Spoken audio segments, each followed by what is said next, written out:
You know,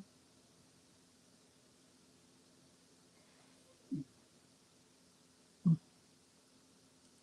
trying to get used to how to use this. Do, do, do, do, do, do.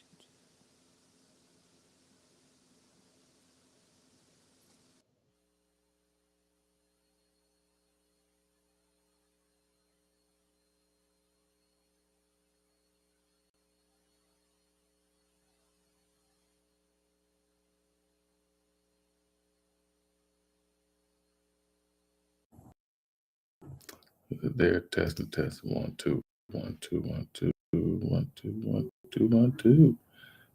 Good microphone.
Now, now it's going through there, and I don't even need that. So if I wind up pulling back there, connect, connect. So let's see.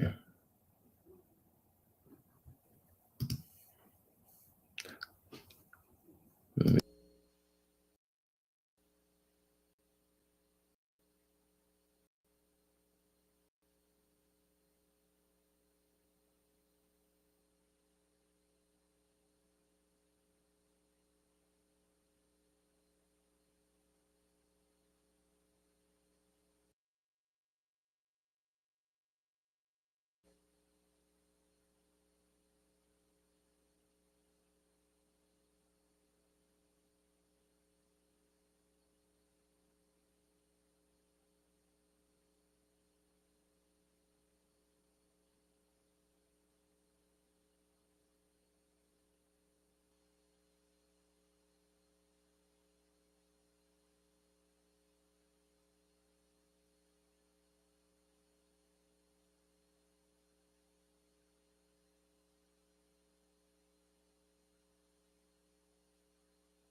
in now.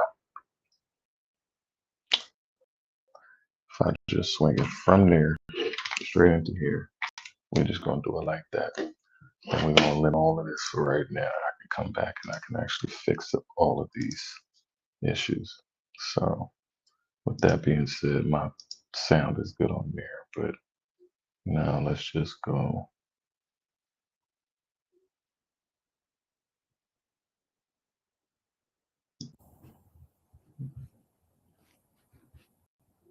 Mm, all right, Is that better? Because I can hear that. I can hear that. So, with something being with my sound being cut off from there, then it's connecting my Bluetooth. So, I think that's what I need to take off.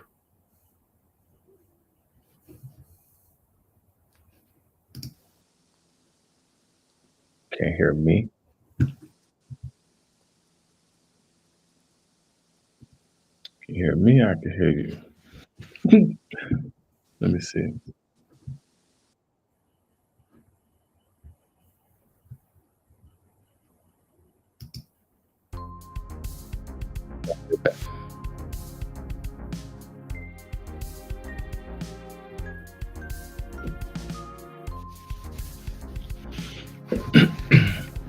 Shalom, beloved Peru. We got everybody in here. Yes, ma'am. So,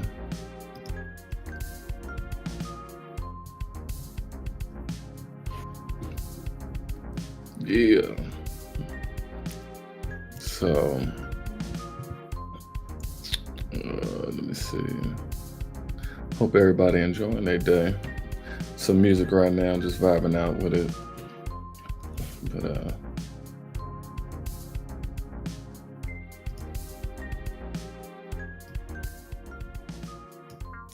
there we go. So,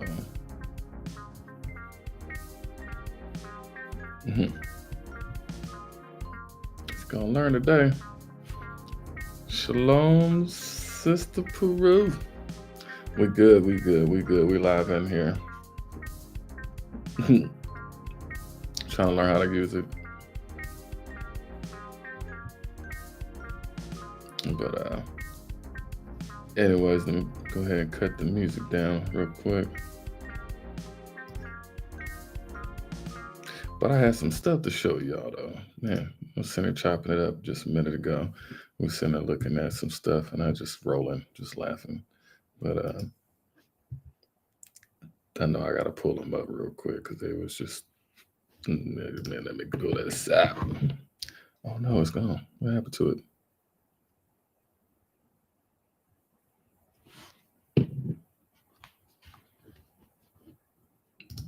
Oh no, I didn't close it. But I hope everybody doing good. I'm good. Just enjoying my time right now, where we at right now. No complaints. It was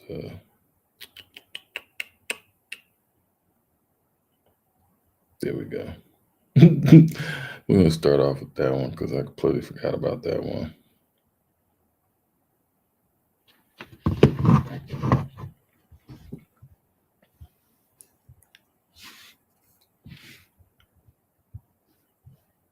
Oh, it sent it over there. Why you go over there?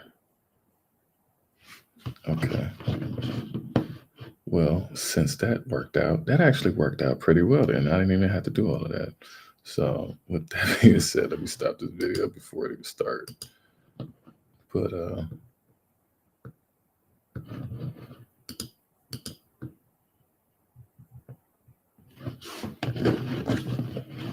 so yeah, it was not a very Merry Christmas for a lot of people.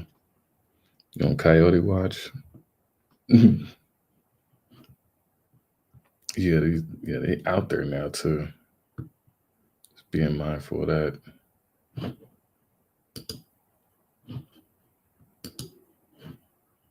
See, it should have came in through that.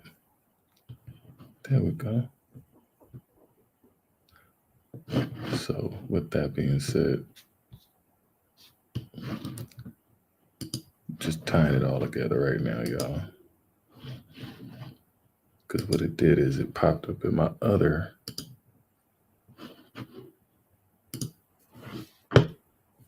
There we go. See? So now I can send the videos up on here. Y'all can actually see them now. Let me just just display that. And then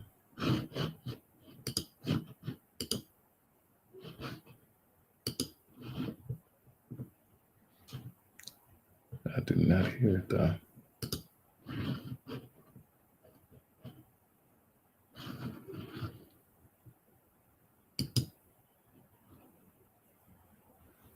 So this crazy lady.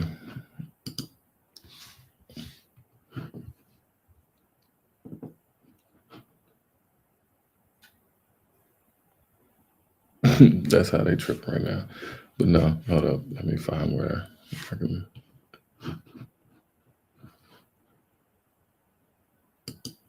Can y'all hear me? My mic is muted while that's playing.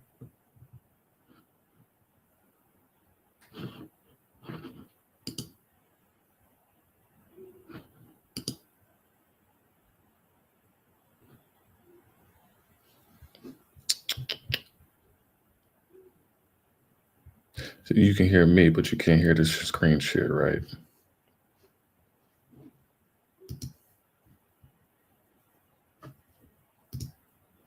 Because for some reason it went to, you know what? It went to here because it went there.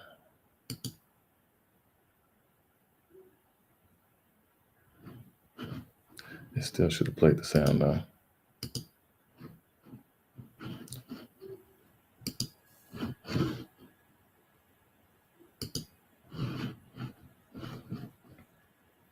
So I am double dipping on this.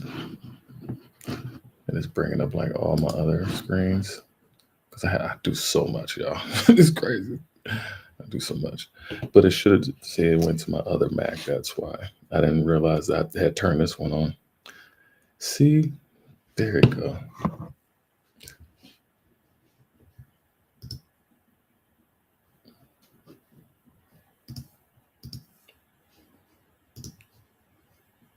All right, buddy.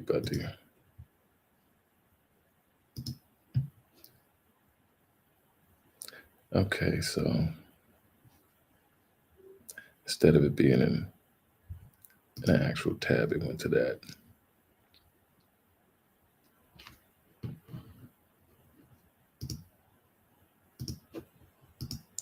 So instead it did that. Go back. But they are struggling. Yeah. I that's why I popped up on here because I be just so many things that be popping up on my feeds. Then I just be like, dude, I'm just completely overloaded.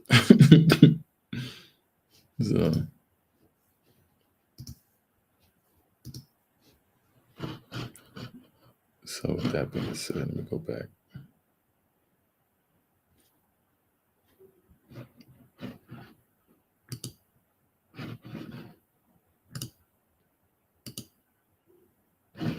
It went here, and then it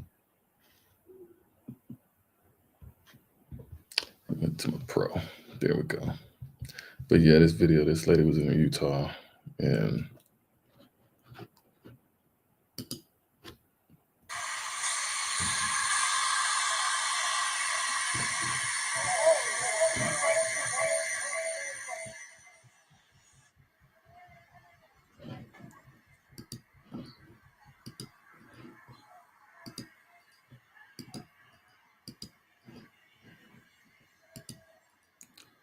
okay.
Fifth in Havana, one explosion and then another. And then someone, likely a man, but maybe a woman, walking away. A couple hours. Yeah, sister.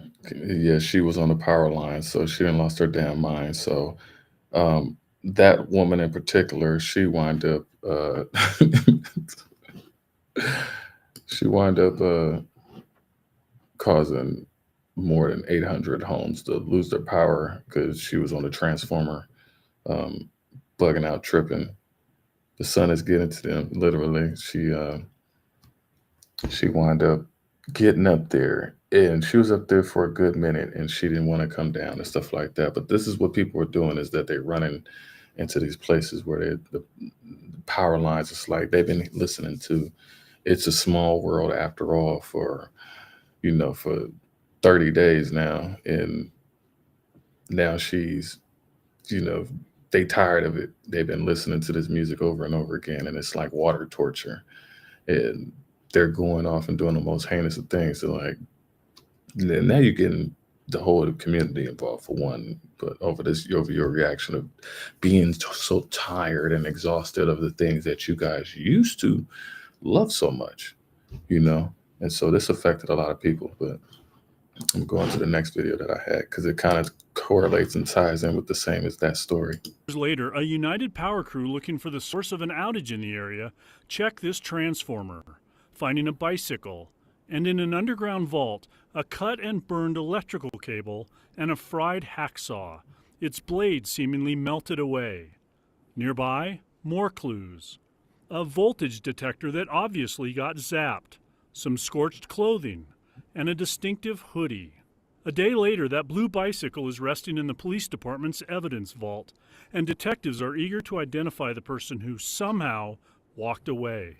A person who likely has serious injuries and could be facing serious criminal charges.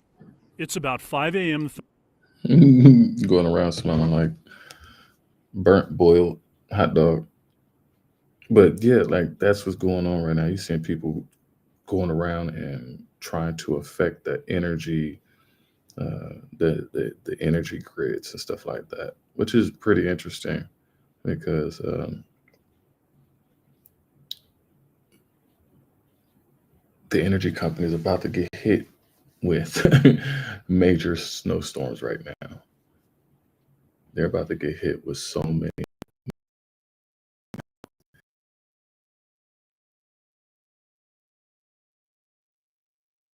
Where you're getting it, if you're getting it for human, mismanagement, I guess.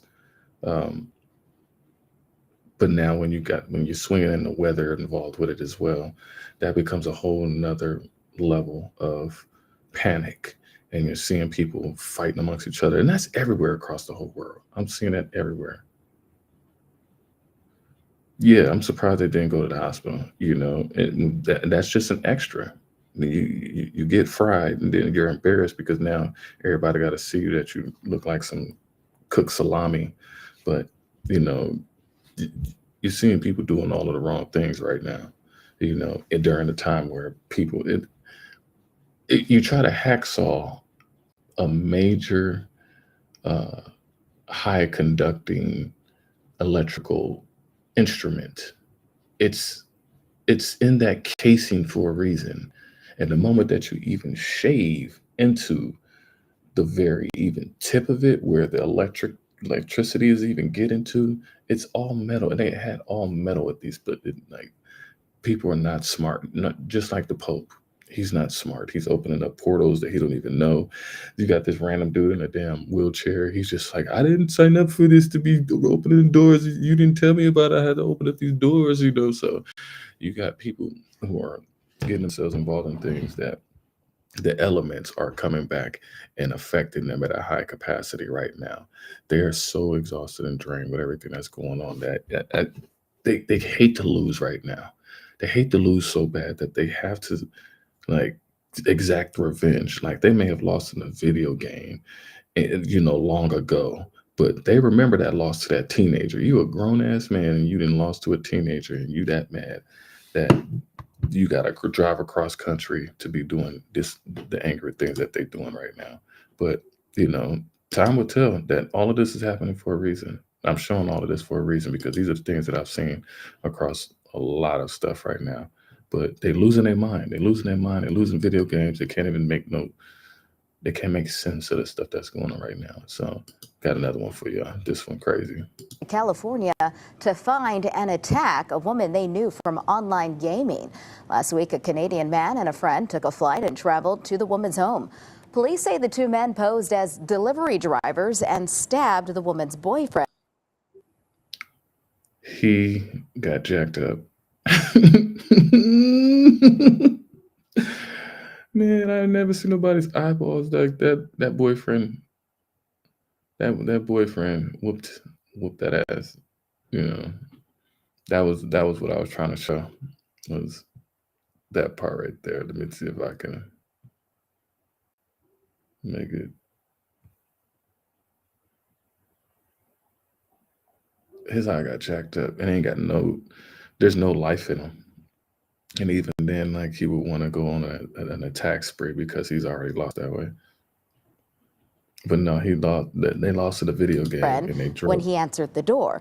When the woman jumped in to help, she was stabbed as well. Both victims were taken to the hospital and they are expected to recover. Both Canadian men are in custody and charged with attempted murder. Police say two men traveled from attempted, and even these attempted murders right now. That's why I'm bringing this stuff up, because the letter of the law is turning the major shift right now, and just even the slightest of things like that. That's an international traveling. From Canada to California to find and attack a woman they knew from online gaming. Last week, a Canadian man and a friend took a flight and traveled to the woman's home. Police say the two men posed as... That woman kept whooping their ass, kept saying, "Girls rule, boys drool." It's crazy. Like, you drove all the way. That's a far. They took a Canadian bacon ass drive. That's a Canadian bacon if you ain't never tasted none. But to drive across country for a girl to beat you, and then you bring your friend, like, how sad of a dude are you that you can't even defend yourself? Like, you gotta get back up. You gotta get the homie, what is it good? The shotgun homie to come and look after you to make sure he's a witness to you trying to beat up on a girl. But looks like she actually got the upper hand on you, and she hit you with that Ronda Rousey. Delivery drivers and stabbed the woman's boyfriend when he answered the door.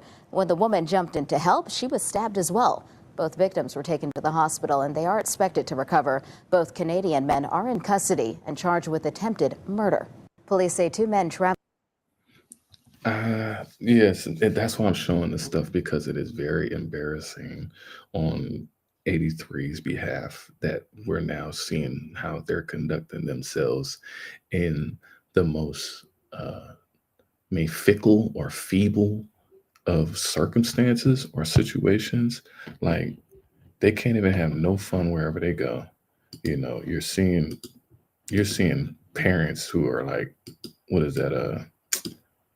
Who are attacking, even at kids events. It's like the parents are taking off all of their frustrations on the day out at a kids event. The kids can't even enjoy themselves. The kids looking at the damn parents like, what the hell's going on?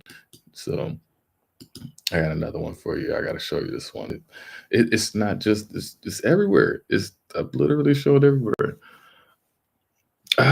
Shalom sister, all the way from was it Amarillo, Texas. Amarillo. I'd have been everywhere. I'd have been to 46 states. It's definitely been a drive. So every nook and cranny, I enjoyed it out there. I got one for y'all. Hold on, let me pull this one up.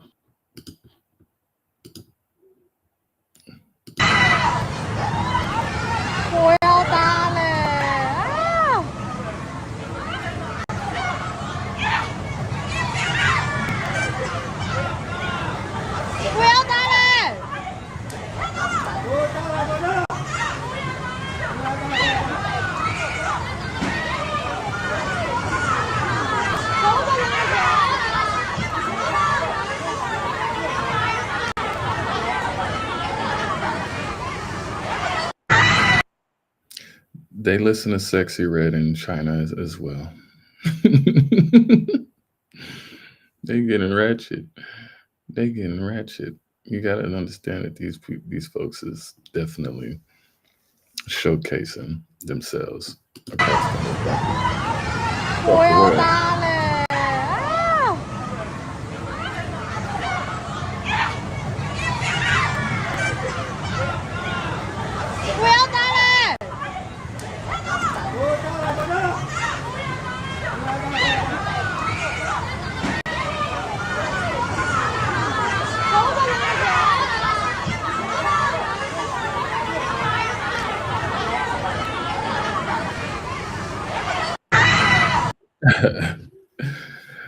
I show that because you do not normally see this in public, and wanted it to be seen because you are now seeing the anger and the rage coming out of these people, you know, and we've been so calm. We've been so calm, you know. I show that because like we seeing more of them conducting themselves, and it's not against us. It ain't against us. Like they not fighting that. They ain't not one black person in there. They ain't nobody that look like us. That that's walking in the truth. That is anywhere involved in that stuff. You know, and so we need to be looking at how all of these other nationalities are reacting and how they're conducting and acting. And the people who are standing around, they're in shock as well. But this still comes down to the fact that they're speaking about this stuff and being embarrassed. These are the conversations even past this. Like, look how embarrassed we look in front of the rest of them. So the prideful stance that all of these people used to stand on, where they used to, perpetuate that they were conducting themselves in such a lovely manner. No, now they seeing themselves. Now we seeing them looking at their worst now. It's really a sad thing to be looking at right now, but not sad for us to be seeing. It's very comical. I laugh at all of this stuff when I see it. Um, but this is how they used to perpetuate us in the news.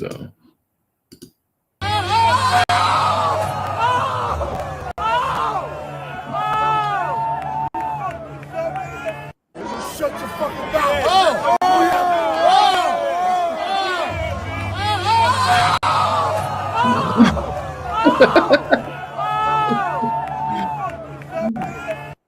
Shut your fucking mouth.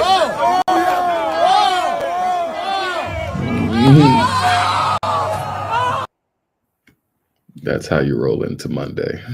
That's how you roll out of bed. You roll all the way over it. You roll through that twin bed. I'm showing this because of how much we have worked on. we have we have put our energy and our emotions in check and at peace when we see these things. Like we get so riled up, and especially men, like especially black men, like we know all the sports in and out, and how much we have been, driven emotionally by this stuff. Like, you got a whole stadium of people that are screaming and yelling at each other, and it's just a matter of like who's going to fold and crack under that, you know, that disrespect, that mockery, that shaming and embarrassment. And it's not just at these events, it's at every event, man. Indy 500, basketball games, hockey games, pickleball. Just just the pride is coming out to where you're starting to see like people try to test you, like, well, how much you want to bet, because they don't want to be seen as insufficient now. That superiority is being looked at as insufficient. So I showed this from a psychological standpoint, like psychologically, like it's damaging so many people who are looking at the world around them and surrounding them, and all they can do is react and pout about it like a 4-year-old brat, literally a 4-year-old brat. And the emotions sending people over literally over the chair. That's why I wanted to show that. But I'll be laughing at some of this stuff because of the amount of aggression that's coming out of people towards um, what's going on. And it's like when you acting on it, you suffer the consequences now. Like people are truly suffering the consequences of their actions now on the other side of 83 right now. Like you can see them getting like long jail sentences now. They're not just getting the typical 90-day probation, all them little things that they used to get away with. I promise you they used to get away with this stuff. They arrested me in front of my grandma's house and was like, we're going to give you 10 years if you don't give us something. I'm like, yeah, you guessed my answer. But it's amazing because even for the most exaggerated of crazy diabolical crimes now, it's like just to even see them even trying to stretch or squeeze to give that because the optics of the crime, if it's not handled in the most fairing of ways, like then it starts looking bad on the optics of the law, to where people now really gotta actually you know they got to be questioning these people who are in office now or in these positions of power of like, hey, you are not upholding the law. This is a much more crazier crime than the crime that you locked this guy up and he's been in here for this month. Yeah, this guy needs to get the same. He needs to get the same, acquisition of that crime. So, yeah, I got another one for y'all. Arizona man is heading to prison for almost 50 years after pleading guilty to 2 counts of first-degree murder. This is Timothy Bernal. He was convicted for shooting and killing Chad Munoz in May of 2023. Bernal said he killed Munoz because he was in bad standing with the Mexican Mafia street gang. This is according to police. The gang also promised Bernal a spot in their group if he killed the victim. Investigators also determined he was involved in a different murder back in February of 2023 as well. And the president.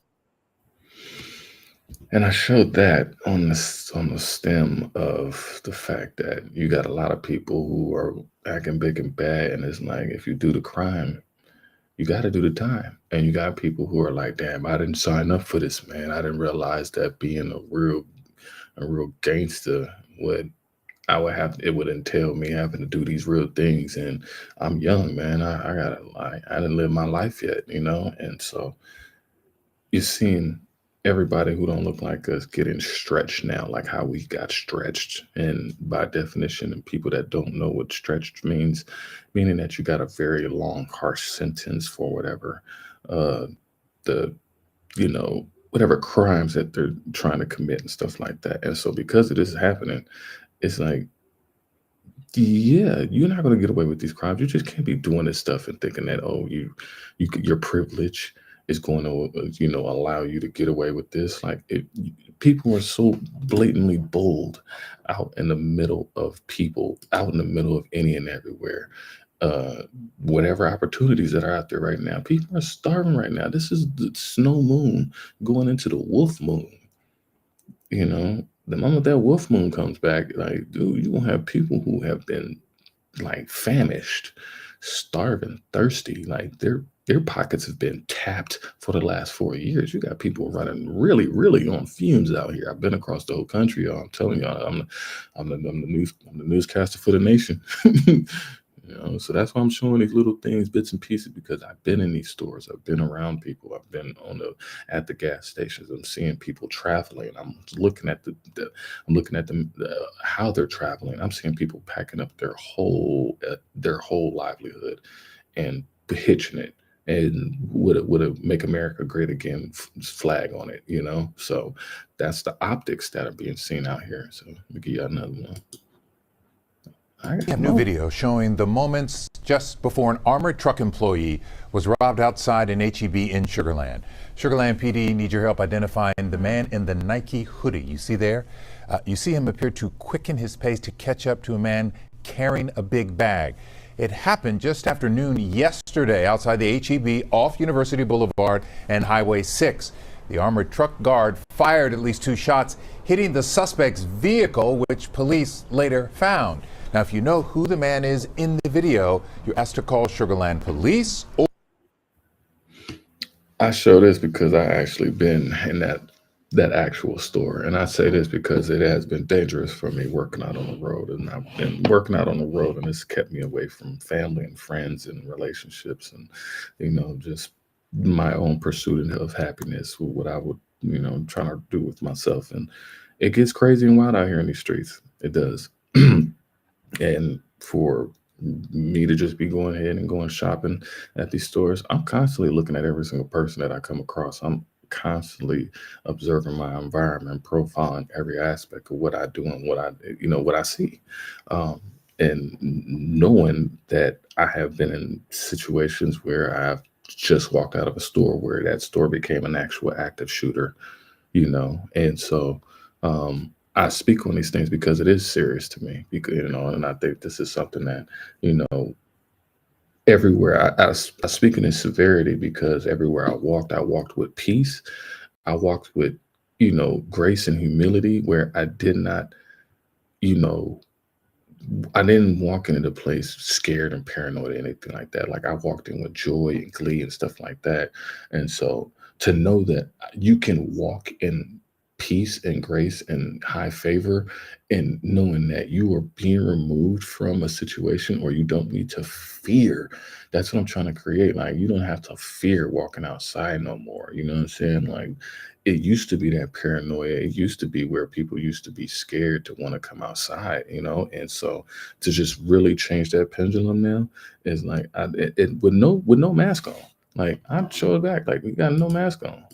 Like, these people ain't got no mask on. They sitting here doing whatever they doing, committing crimes right out in the open, and you never know. You never know who you walking past when you're in a store. Yeah. They have nothing to lose. They truly have nothing to lose. I'm sitting here watching them as it goes on right now. When they're willing to commit their crimes in broad daylight, and like that. I got another one. I got so many. I be finding so much stuff, y'all. I be finding so much stuff, and that's why I'm gonna just start putting the stuff up, because I'll be like, what? Oops, wrong one. The man convicted of killing his. That wasn't it. I don't know why I switched up on me. There we go.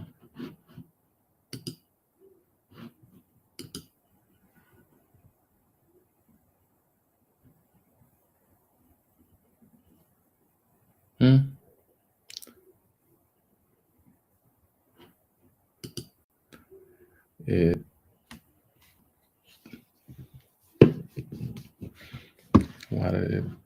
why is it not giving me sound through here now?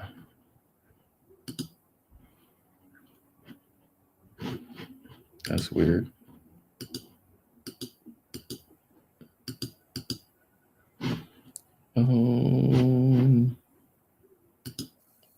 Then bring it back, y'all. Bring that one back.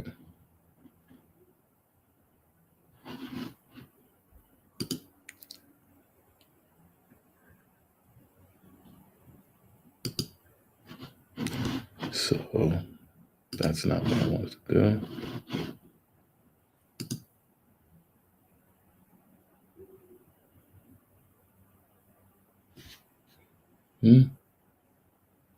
I don't know who that is.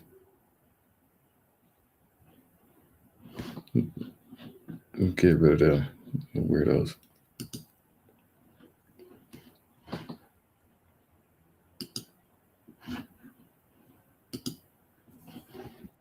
After admitting to killing 49-year-old Amy Legans in 2020, Sullivan also pleaded guilty to spreading the remains throughout the valley. In court today, Sullivan apologized for his actions, attributing them to what he called a traumatic brain injury.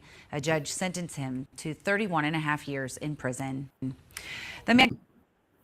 How you get 31 and a half years in prison for dismembering?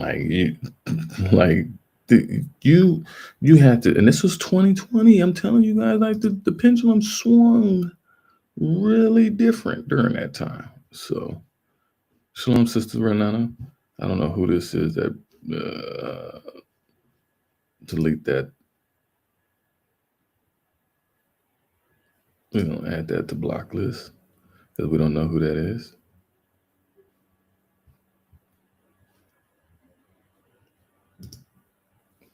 I have no clue. When people send stupid stuff like that, I gotta probably make you guys like what is that? Moderators. I should have you guys as moderators.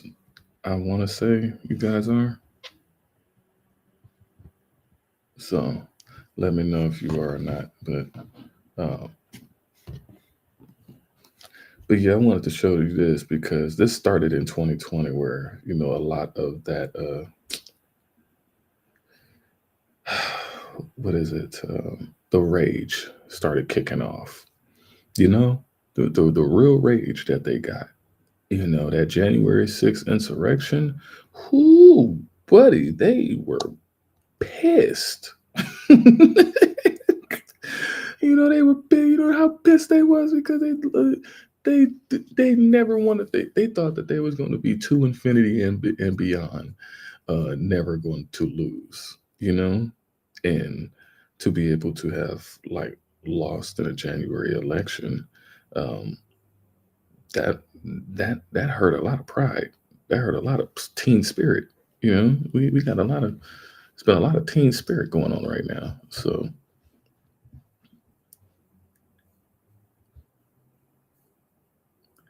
Hold on one second. All right, cool.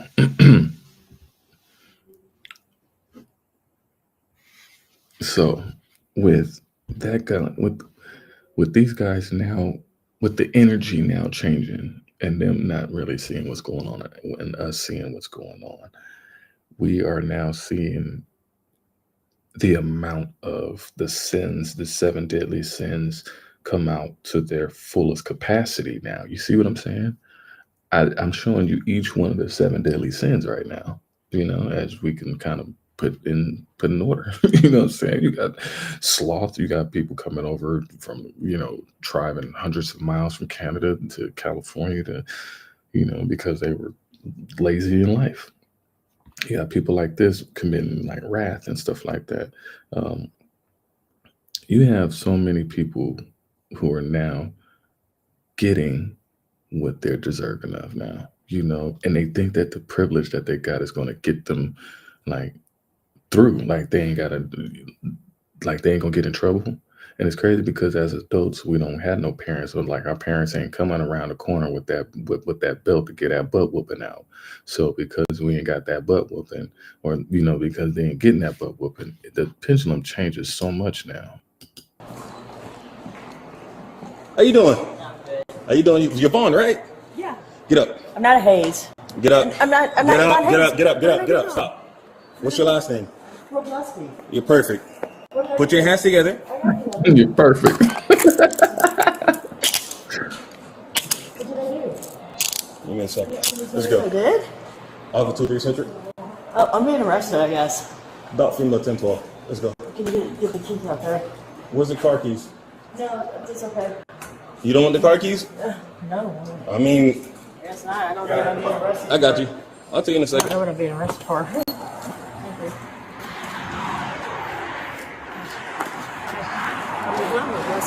I know exactly what I'm looking for. Okay. Yeah, what's up, man? I'm sorry. I got the car. I told you I was finding this car tonight, bro. Let's go. What did I do? So I'm gonna let it play a little bit so y'all can see. How you doing? What you got. They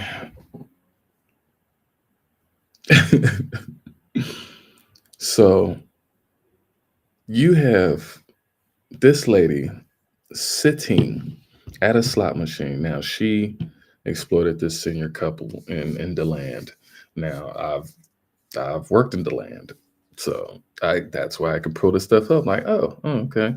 So she gained their trust and took them up $100,000. I'm talking about you done worked all of them 20, 30, 40, 50 years at wherever you was living. You was hoping that you was going to, you really thought that you was going to retire, that somebody was really who was evangelical, Christian values, all American, they were going to have your back, and they because they rubbed your feet one time, because they took your trash out one time, they got your trust, and they got they got your information, they got really deep and close to you, and it's crazy because I'm saying this because the envious aspect of it, that was envy. That was jealousy and envy. When I put it in perspective with sin, and like to have put on a whole new hat, a whole new face of yourself, to put on a presentation, a display for somebody, and fake it all the way you know you until you get to the end goal of what you're trying to accomplish. And for these people to go through it with not a blink on their face. My mother used to tell me there's no hustler's remorse. These people will sell you a casket to your baby, to the same baby that they actually may have murdered or something like that. But this lady was sitting. Now she got greed. She got greedy. And guess where she's at? She's at the slot machine and she's gambling. She went back. She double gambled. That's what they're doing. They're double down and then they're double gambling.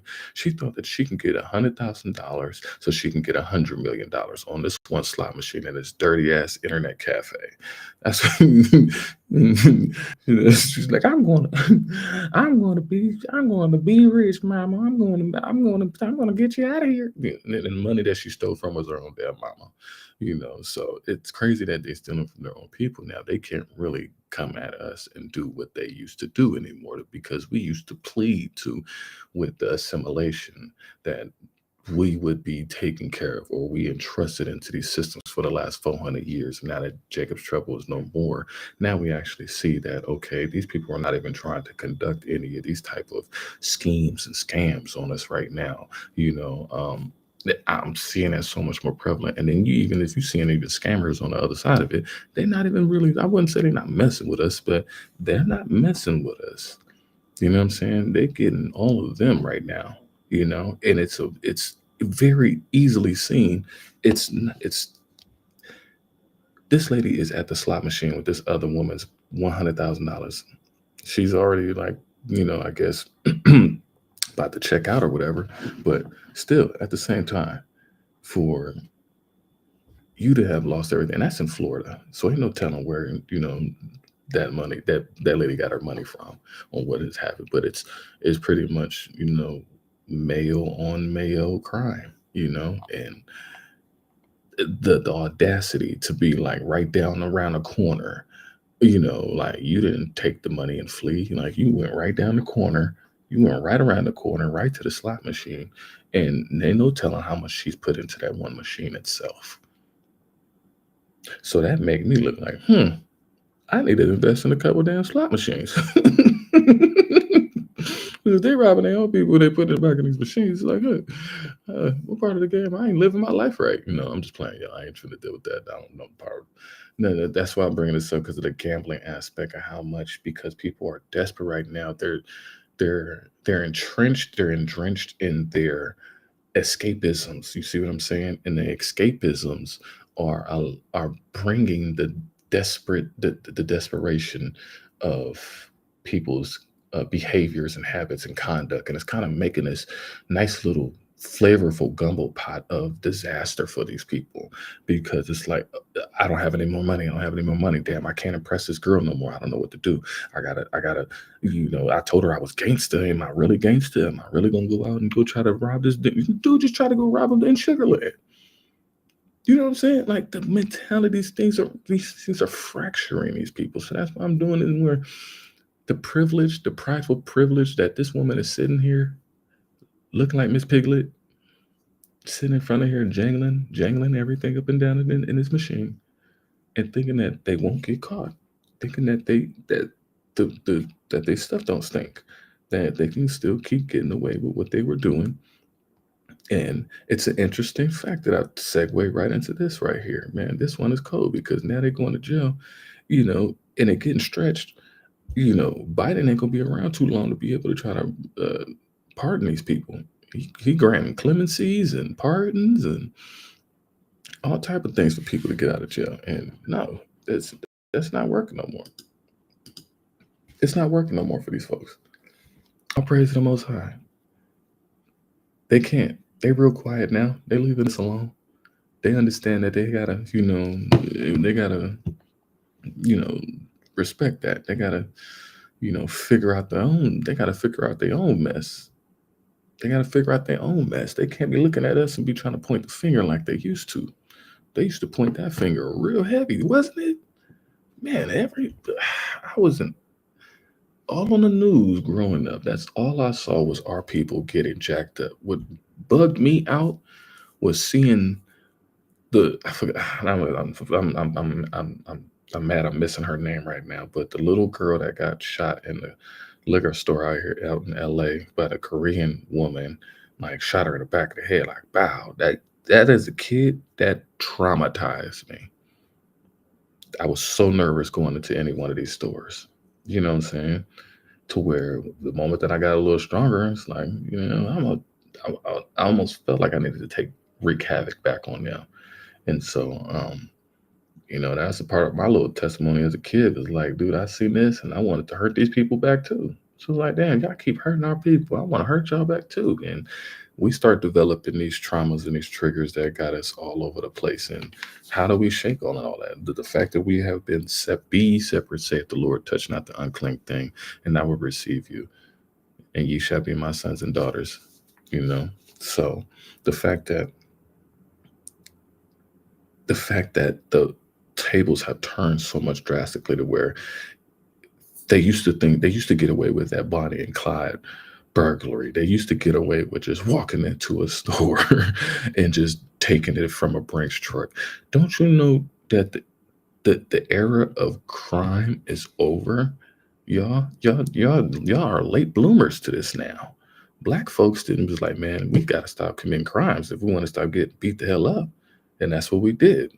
We had to sit back. Most High sat us back like, you know what, man, these decisions I was making was not really the best ones. You know what, I'm gonna actually clean my act up and I'm gonna actually get my credit together. I'm actually, I'm gonna start taking care of my kids. You know what, I actually miss my girl. You know what I'm saying? So the pendulum of how our conduct started really changing, while it was completely in the opposite, going in the other direction. So the fact that we have gotten like burnt out with doing the stuff that we were doing, because it really never got us anywhere. It just got us singing the same sad songs where we are the main ones of we're the main notes of that song.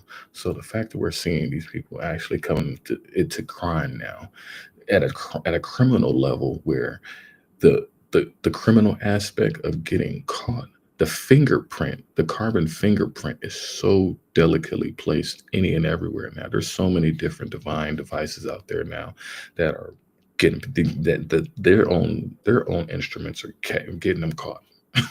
These people thinking that they can get away with the crimes that they committed and they can get away. No, they're not getting away with them no more.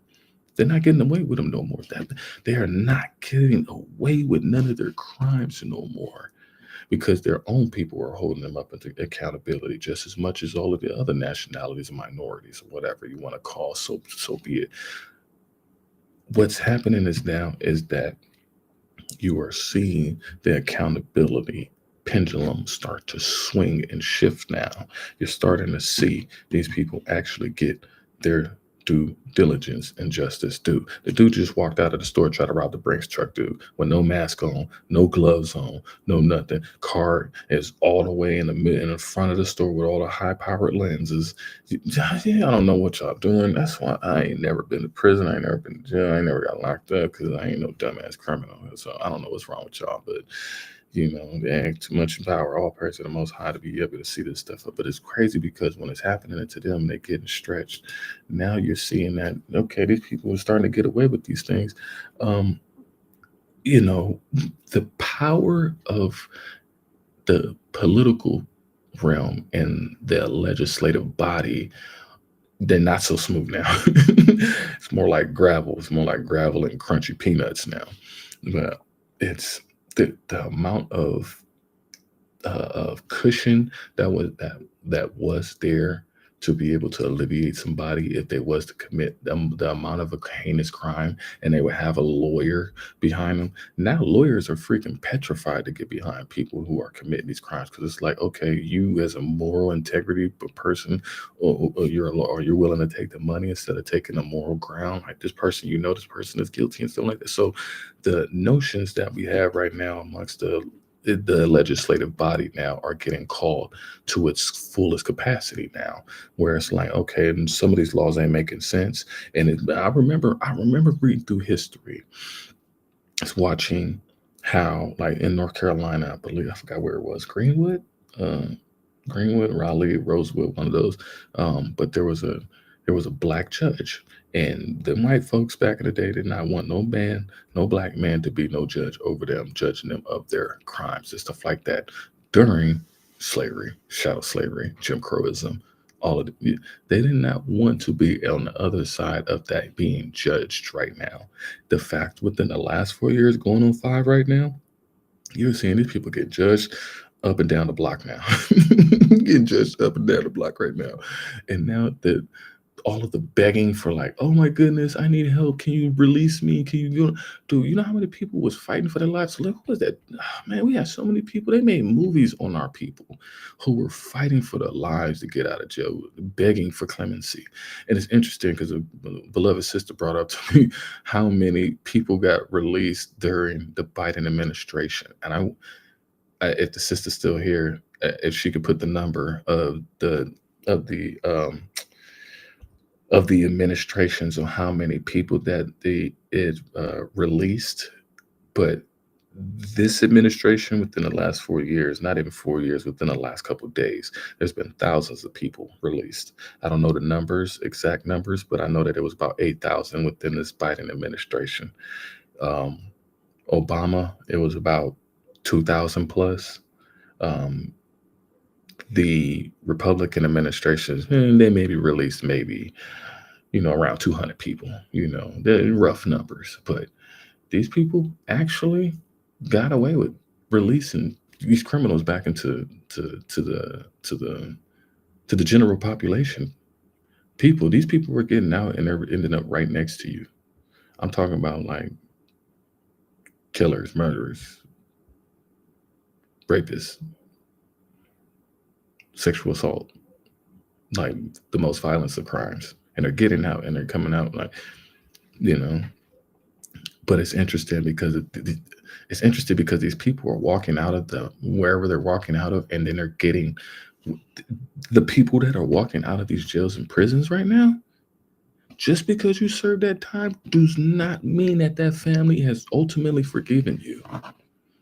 That's what I had to deal with in my own SM journeys. That's what I had to deal with in my own childhood trauma. That's what I had to deal with my own searching of being on my walk, being alone on my own walk. Of the sins that we commit, the things that we say, the thoughts that we think. Who were we in our past life? Our hindsight, insight, and foresight. All of these trifecta tie into each other. This is what you deal with and you go through when you go on these SM journeys. That's what it helps you reveal. It helped me look at things. The meditation, the shadow work, the deep introspection. Most people are too prideful, especially a lot of men. We get stubborn, women too. But for us not to at least hold the accountability of, like, man, I need to actually reflect on my actions and my behavior and the decisions I've made, and dang, I'm sorry. Please forgive me. I shouldn't have hurt your heart. I shouldn't have stolen from you. I shouldn't have cheated. I shouldn't have drunk that. I shouldn't have taken your car. I shouldn't have done all these things. Whether it's my life or your life out there in the world that are listening around the world, I just want you to know that what goes around comes around, and we're living in such a society now where the crime you pay is just not taxed to just man's laws. You have to understand that we are in spiritual court. Everybody is in the same damn cafeteria lunch line about to get these cold potatoes of judgment. Ain't nobody exempt. You got to go through that. And you got people who are actually coming out of prison, out of jail, and they're being met with the fathers of the daughters that they may have done something to. They're being met with the women that they may have done something to. And they're like, I don't even want to leave prison. There was a video I just saw a dude. That's like, I don't want to. Why you release me out of here? I don't want to get out of prison. You know what? How much stuff I done out of here in these streets? That dude was so scared and petrified to come out of jail. He was so scared and petrified to come out of jail because that's what's been the trend now. You got these people who are living out here, living their lives. Now, they ain't going through the whole introspection. They ain't got their lives all the way together, but they still partake in certain things like wine and spirits that get them intoxicated, and they start dwelling on those yesterdays of somebody violating their daughter or somebody robbing their house and murdering their wife. You know what I'm saying? People still thinking about these things. People going on and try to work their jobs and stuff like that, but you never know what people are really dealing with. Now, these people felt and they heard and they seen what we were dealing with, and none of them never gave a damn. None of them ever gave a damn. They didn't give us a damn hug. It wasn't no Thanksgiving turkey lines.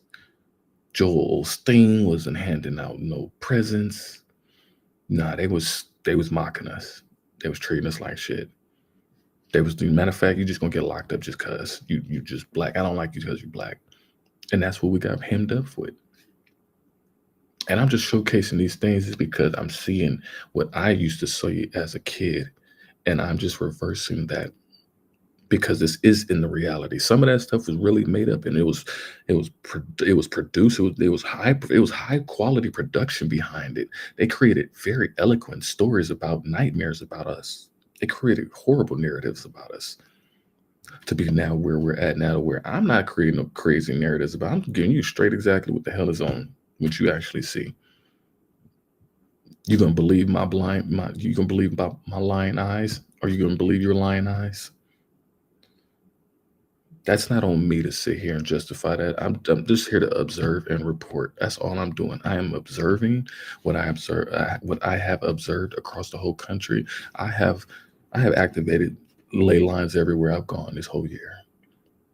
I have activated, and I've been at peace the more I've done. I don't know how many I've done. I've been trying to think of the number, but just the fact of to being at peace, to be able, all I can do is sit here and observe and report the things that have happened and showcase the judgments of this is what we would have fallen into if we would have continued doing the same dumbass shit we would have continued doing. I can't imagine myself being who I was to being where I'm at now in the truth and seeing that the whole world has changed right in front of my eyes, and then I don't believe a damn thing. It's unbelievable. I don't know what I'm being convinced by other people that are saying, no, you know what? I'm a part of this trouble too. You know what? And I had to shake a lot of those family and friends. I needed people to see that, hey, this is not happening to us. The people that I know that they're not getting locked up. As I'm reading the newspaper articles, as I'm seeing these articles go across my screen, I'm not seeing what I'm doing. Like, what is going on? But now I'm seeing that people are so scared to come out of jail now. These people are like, the life is so hard, it's so stressful, and so it's a struggle for them out here that they rather go and get 3 hots and a cot. Granted clemency to 2 other people from our area. The first, the former leader of a Levelland motorcycle gang and admitted meth trafficker. Bobby Dwayne Froman pleaded guilty in 2009 for his role in bringing meth, from California to West Texas. He admitted to recruiting his gang to transport cash from Lubbock and Levelland to California, pick up pounds of drug, and bring it back to Texas. Froman was arrested along with 28 co-defendants, including 2 former Hockley County Sheriff's deputies. He was sentenced to 20 years in prison and was set to be released in December of 2026. So you mean to tell me that those gang laws that they had up throughout the 90s, that like they damaged my family? They damaged my family. Those laws, those same laws that Biden was like flagging for, they ruined a lot of my family. They ruined a lot of my friends. They ruined a lot of our communities. This dude was he's a gang member, no different. What's the difference? If you're gonna state and if we're gonna specify to the letter of the words, gang. So what are you? So you guys are trying to elaborate on the specification of the particular type of gang? No, that's he's a gang member. That's what he said right now. I'm going to play it again because he said he's a gang member who he introduced meth. He introduced a federally banned substance in cross interstate traffic. And he had the cooperation of cops. So who are you outside of your badge? You see what I'm saying? That's why I'm showing that there's no moral compass in any of these jobs or professions. We became oppressively capitulative to this system because this was the monopoly board that we had to play in order to survive Jacob's trouble. That's just what it is. So we have to have more grace and understanding and peace with each other. Like, hey, I know you and your great grandparents, y'all all went through the same shit that our minds went through too.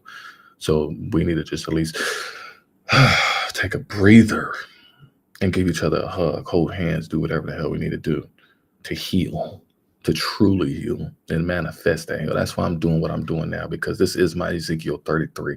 I'm in a position where I can blow the horn about a lot of things because I've gotten a lot of the gunk out, because you do need to go through your gauntlet.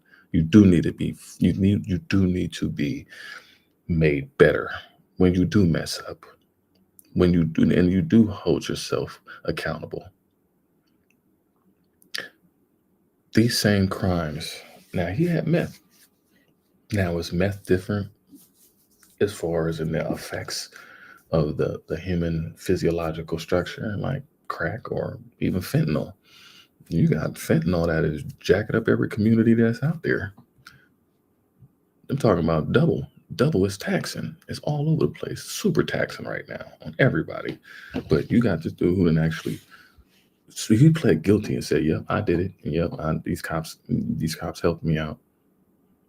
And then when a brother's sitting there saying, like, "No, I ain't did none of that shit. That ain't mine." And then you got a body camera that's showing you. It's almost like the Dave Chappelle episode where it's like, if OJ did it, he got to have his grandma there with a birth certificate and a social security card and stuff like that. It's like, dude, we have to sit here and prove we have to prove our innocence extra overtime on something that we weren't even in the same city. We weren't even in the same state that this crime happened.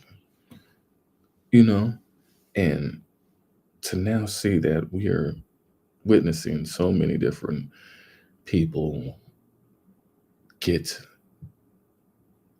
them cold potatoes. I'm gonna keep saying it. These cold potatoes, boy, with no salt, no butter, no sprinkling, no milk, no nothing, no goat milk, no skim milk, no soy milk, no 2% milk. You ain't got no whole milk. You ain't got none of that Starbucks milk. You ain't got none of that. I got one more for you. They getting stretched, y'all. I got some more. I ain't finna drop the ball on it. They learning today. They truly learning today.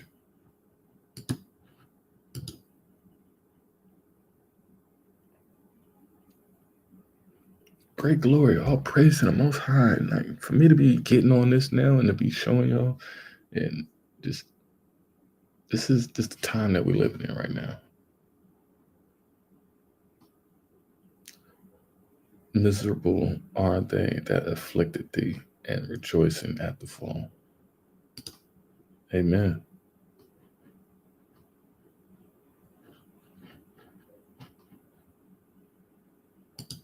Oh, it ain't showing. Hold on 1 second.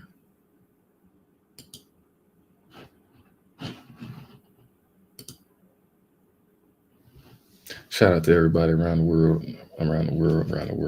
We got a bunch of stuff I got a bunch of stuff coming up, y'all. I promise y'all, I got a bunch of stuff coming up. So I have released a bunch of like my old music from back in the day. That's on my channel. Everybody can go and listen to that. I also, I'm gonna do some little advertising. So I got the Big Levi book. Shout out Big Levi. That's the book. You guys can scan the QR code. Anybody out there who doesn't have the book, y'all, this book changed my life. So, I'm gonna always shout out the brother just because that has been something that has been, it's gotten me to the point where I'm at, like where I'm at in my where I'm at the point in my life where I'm at peace now. I saw my guardian angel at 4 years old, and this was the book that I wish I would have had as a kid growing up. So, I am all about trying to, and I know my mission and I know my gift, and to be across the whole country. I've met at least 1 million people. I met 1 million people. And, I've changed the life of a lot of people, even without the instruments that I did have. I had them, but I was like a green belt. It was a white belt. So I just wanted to shout out that, because I feel like I'm going to do an even more in-depth review or conversation about my endearment with the book and the whole experience that I've gotten. So that's just something I want to share. Also, we got Sister Lisa Cabrera's products, the beard oil. You know what I'm saying? Got the beard oil. It's got me looking scrumdiddlyumptious. You know what I'm saying? Got some chocolate on the side. You got me going in good. You know what I'm saying? I got my little salt and pepper coming in. I got my wisdom. Yeah. Shout out to Miss Lisa Cabrera if y'all wanted to cop that. That's there as well. And then you got the Mayan Water, with shout out to Brother Nathaniel and Sister Denise Smith. They have their products over on their website at Mayan Water Services. Great products that they have. So anybody out there that's trying to advertise and promote what they got going on, send it my way. We're gonna be working on a lot of stuff. So but thank you guys all for the support and stuff like that. I just want to put that up there and leave that there for a minute. But thank y'all for the support. That's for that. Then I got the $1 Billion Banger website I'm working on right now. I've been warring with it for a minute. It's been acting stupid, but I got the hats and I got the t-shirts, as you can see in the back. Those are all the hats and the t-shirts for $1 Billion Bangers. You got a $1 billion idea. You got to bang on the door of success. You got to bang on the door of your heart and your mind and your passion, and follow through with it, regardless of what anybody says. Like, you just got to do what you got to do. Thank you for the love. I know that it's been a long time coming just to even have to be at this point. I envisioned all of this for such a long time. So, just coming together as it is right now, I'm just humbled, honored, and blessed. But we're going to be working on, I'm going to be having a bunch of resources on allpraisetothemosthigh.com. That's a website that I'm working on for the nation, where it'll be our grocery store. It'll be, it'll be counseling. People will be able to get, one-on-one counseling with me, consultations about many different aspects of, whether it's journeys, whether it's, products, or, just anything like that. We'll work on that. We have a lot more coming for this new year to come. So anybody who wants to be involved with that, let me know. I have so many things that I sit here. That's my little bat cave. It's literally, I'm the Iron Man. I'm working it out. So, but I'm humbled that I'm able to get to this point now where I'm able to distribute, because this is what I wanted to do. I wanted to sit here and be like that newscaster and showcase to you guys, hey, this is what's been really going on. I be seeing stuff, because, I be telling my people, they be like, I don't believe it. I'm like, yo, I just watched this. I just seen this with my own eyes, or I just heard this, so it's and I got my book collection behind me. So, I got all the books, we coming up with the new books that we're going to be reading too. I got my book over there, they all over the place. But anyways, get back to it. But I brought that up because you got a lot of women now. And I'm bringing this up because you got a lot of women now that are committing a lot of these crimes now, at a dangerous capacity now. And so I just wanted to highlight that real quick, because this not nothing that's ain't been seen, but this is yeah, we need to pay attention to this, because this is something real serious right now. You got a lot of women getting real gangster on it right now. Let me go ahead and play it. Crash, which killed a bride on her wedding day, is sentenced to 25 years in prison. South Carolina police say Jamie Komorowski was driving 65 miles per hour in a 25-mile-per-hour zone when she struck the golf cart Samantha Miller and her husband, Eric Hutchinson, were riding in. Authorities also say Komorowski had a blood alcohol level 3 times above the legal limit. Miller was still in her wedding dress when she died at the scene of the crash. Hutchinson was severely injured.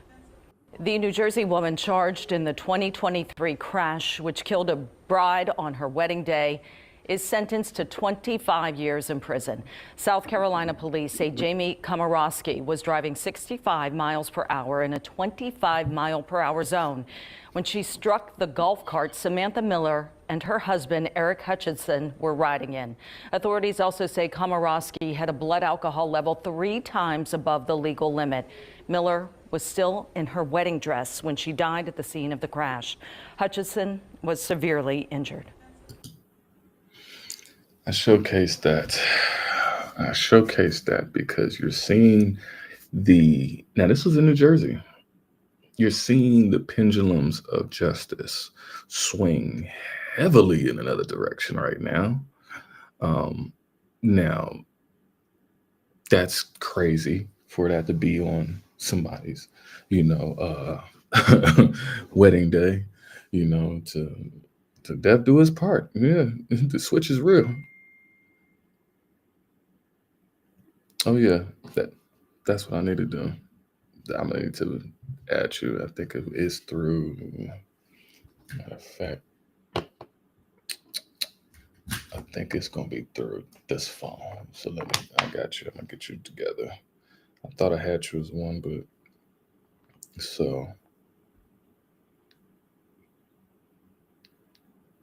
but you're seeing the pendulum of this swing.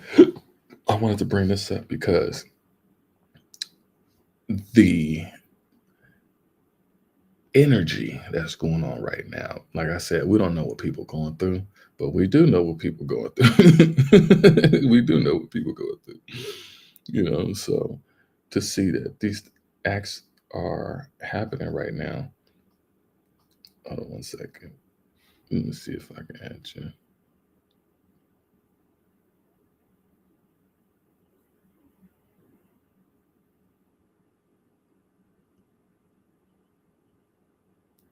Okay. Who else I got in here? That is, I think that's everybody I got. Did I miss anybody? No, I shouldn't have. Okay, so yeah, everybody should be good. I think I got you, sister. So anyway, so with that being said, with these people getting stretched out, now I look at that as a form of really bad case of they are truly losing their mind right now on everything. This lady, I'm gonna play it again because I just crazy. I want that to be held in the weight of it.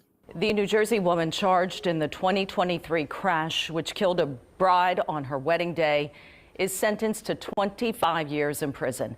South Carolina police say Jamie Komorowski was driving 65 miles per hour in a 25-mile-per-hour zone when she struck the golf cart Samantha Miller and her husband Eric Hutchinson were riding in. Authorities also say Komorowski. Damn. See, I didn't even see that part. So I needed to pause it on that because I didn't even see that part. So she literally cracked open a whole can of she cracked open a whole can of whatever you're drinking on.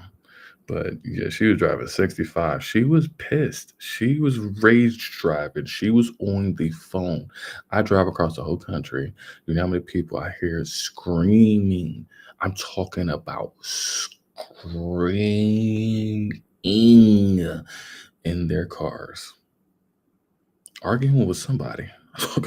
They arguing with somebody, and they don't care if they ain't got no tent. They don't care if you even looking at them. Whoever pissed them off, they are pissed. And I drive and I get out of people's way. I literally, and it's funny because we've seen all these movies that are being made, and it's interesting because I was shown. I didn't even get to that part yet either. But you see, there was a movie. Who was that? Russell Crowe. He made a movie about like road rage or something like that. He was a weird, crazy dude too. He played a crazy dude really good. I probably could play a crazy dude really good too as well. What you see? He said, "Oh, it is complete. It is complete. They are fully on it." Exactly. So for her to get, it's in New Jersey, and it was crazy, but that's why I'm showing us that the woman was sentenced to 25 years. Now that was a heinous crime because she broke so many laws within that, right? Whereas the one you can commit murder and then you get the whole 25 to life, right? It's like how many of these crazy little add-ons do you got to get in order for her to get a 25 to life? Like she was driving, like me and the beloved sister went down. It was just like, yo, she was driving drunk. She was driving 65 in the 25 zone. Where was they at for her to be driving 65 hours, 65 miles an hour? Like where was she driving at? When it ain't Happy Gilmore too, but she was 3 times the intoxication to be going like that. For somebody to get to that point, it's crazy because it's like, wow, you can't be at no bar. Like, where was she coming from? Because now you got to replay all of this back. That's why it's so good to do the introspection that we do. It's so good to do the shadow work that we do because it's like we see the premonitions.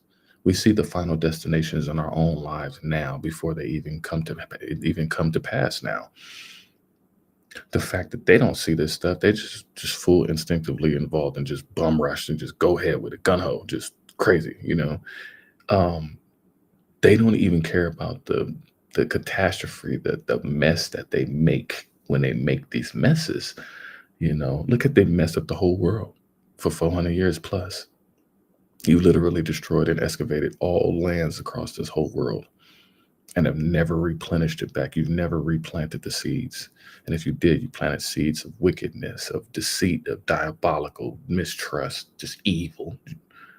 And this is what it's become. Like, you have to be able to see this on your face on the front right now. And it has to just be honest about this.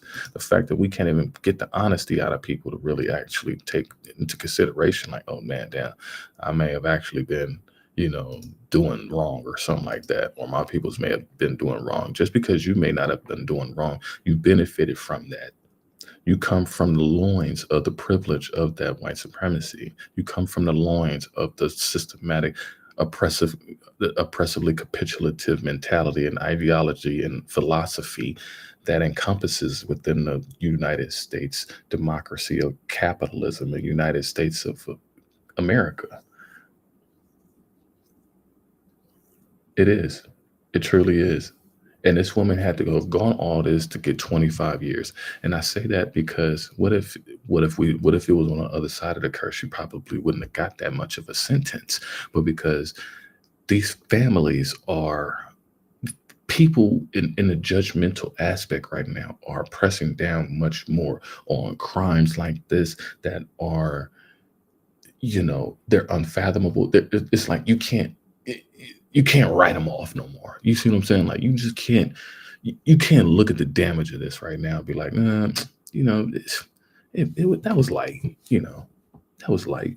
You took somebody out on their wedding day, you know what I'm saying? Like on the most precious day with the whole family, mother, grandma got all dressed up and stuff like that. But you never know how angry these people are. You never know how angry people have really gotten to where the energy is truly popping up now and showcasing itself now. I got another one. I got some more. Because this one crazy too. Oh, I didn't mean to do that one. Yeah, that was it. My bad. Some of the crazy stuff out here, I promise y'all I'll be fine. I'm going to bring it to y'all. I'm going to find it. Suspect recently named in a deadly road rage shooting last year was in court this morning. Bail was set at $1 million for 20-year-old Jackson Bunker. The shooting happened in late October near Escondido Street and Cactus Avenue. Officers found a man shot inside a car. He was taken to the hospital where he died days later.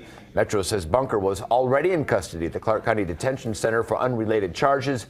He is due back in court in 2 weeks. Suspect recently named in a deadly road rage.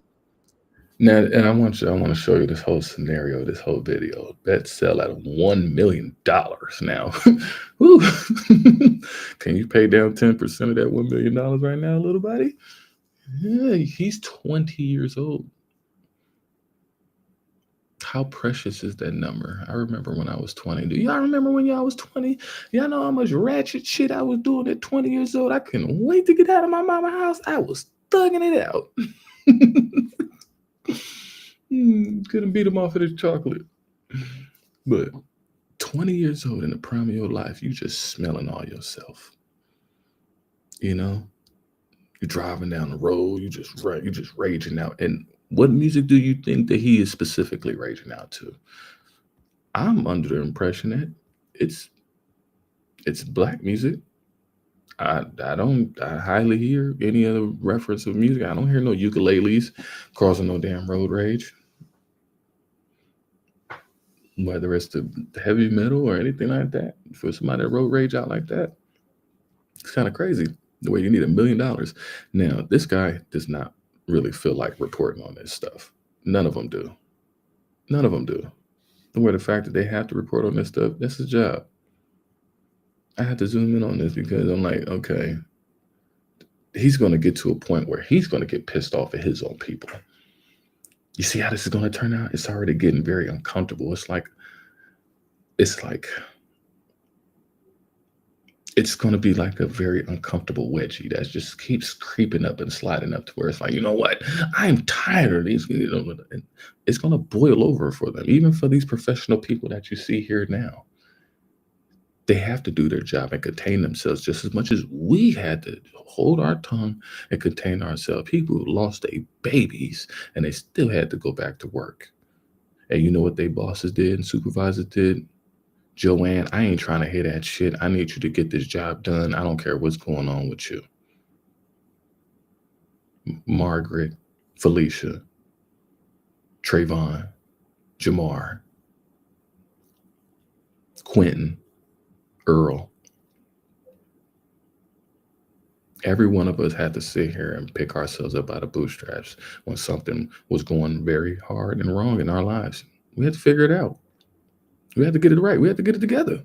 We had to do whatever we had to do to get it right and get it together. We couldn't just be raging out and lashing out and smacking people upside the head. You know, billy clubs is harder than our fists. Them things hurt. And when you got 9 of them hitting on you like on some Rodney King stuff,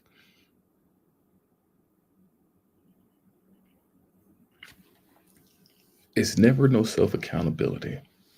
It's never no self-accountability. This dude did not want to report on this. And I'm going to show it again. I'm going to show it in a minute.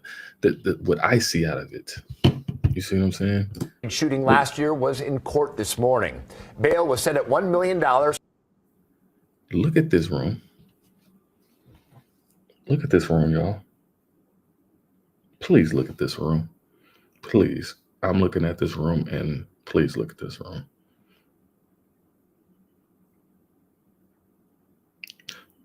Great glory.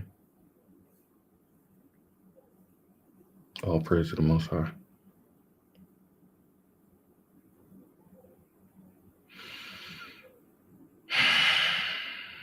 I see this and the visions, the visuals start to fade away of how many times that I have watched, court TV or America's Most Wanted or any of these shows, Cops, Fox News, just as you see now, that this room used to be truly, truly filled up with black men and black women. Am I lying? These rooms used to be jam-packed. Now I'm just showing this because a tree don't grow in a day. You see what I'm saying? A tree don't grow in a day. But this one little droplet, it makes me believe that seed, that little faith of a mustard seed can grow, baby. I don't see not one brother or sister in here, whether it's in the profession or the job. You think these cops right here want to see this happening?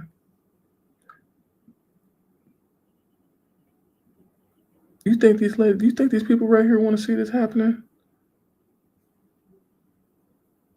She looked like the alien from, what is that? The American Dad.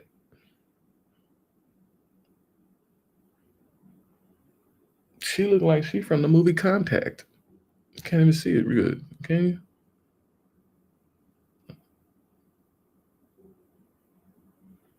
Yeah, it gets pixelated, but yeah. She looked like an aardvark. She looked like an aardvark. But I'm showing you this because Mr. Party in the back and business in the front, right here, standing front and center, is this is their young. This is their youth. Our young brothers and sisters are not the ones that are out here acting crazy and wild. Not saying they are not. I'm not saying that they're not. Because you still got a bunch of, knuckleheads out here still doing smash and grabs and still doing crime don't stop. There's a crime being committed every day. But I'm showing you this is because the trajectory has changed. The pendulum has switched. And I need my people to stay focused and look and learn and look at what's going on. You see this man way in the back, he ain't even trying to see all that shit. He leaning on the wall because he just like irritated. These professionals are irritated by the fact that they have to see people who look like them at their most worst and shameful. And now this lady right here in the green, who's the public defender, they're not making no money. So yeah, she's gonna do whatever the fuck she gotta do. She's gonna scheme and scam and get him out here, gonna whistle in her ear with a stink ass jail breath, eating on that nasty spaghetti. It's not spaghetti, it's pescetti. That ain't no spaghetti. That is not your M&M's mom's spaghetti. That is your Uncle Buford's pescetti. That's not. He's petrified right here. He is not ready to go in. He is nervous. This dude is clueless. He looks like, where's Walter? He looks like Dilbert. Looks like straight Dilbert. But you got a whole class of generations right here. You got the old dude in the back, like, what the? He just realized he just fucked his whole life up. Just like, this is, thanks, Mom. I made it. I made it. I made it to Fox 5. But I'm showing you this is because this whole dynamic of the generation has switched. It used to be our generations of brothers and sisters that used to be locked down and being under the jail cells. You're seeing every generation of them, every age range, all the way up to their elders, committing the crimes. They can't escape that loop of that anger, that rage, that wrath. And they got to be calmed down. They got to be suppressed because they was out here roaming free.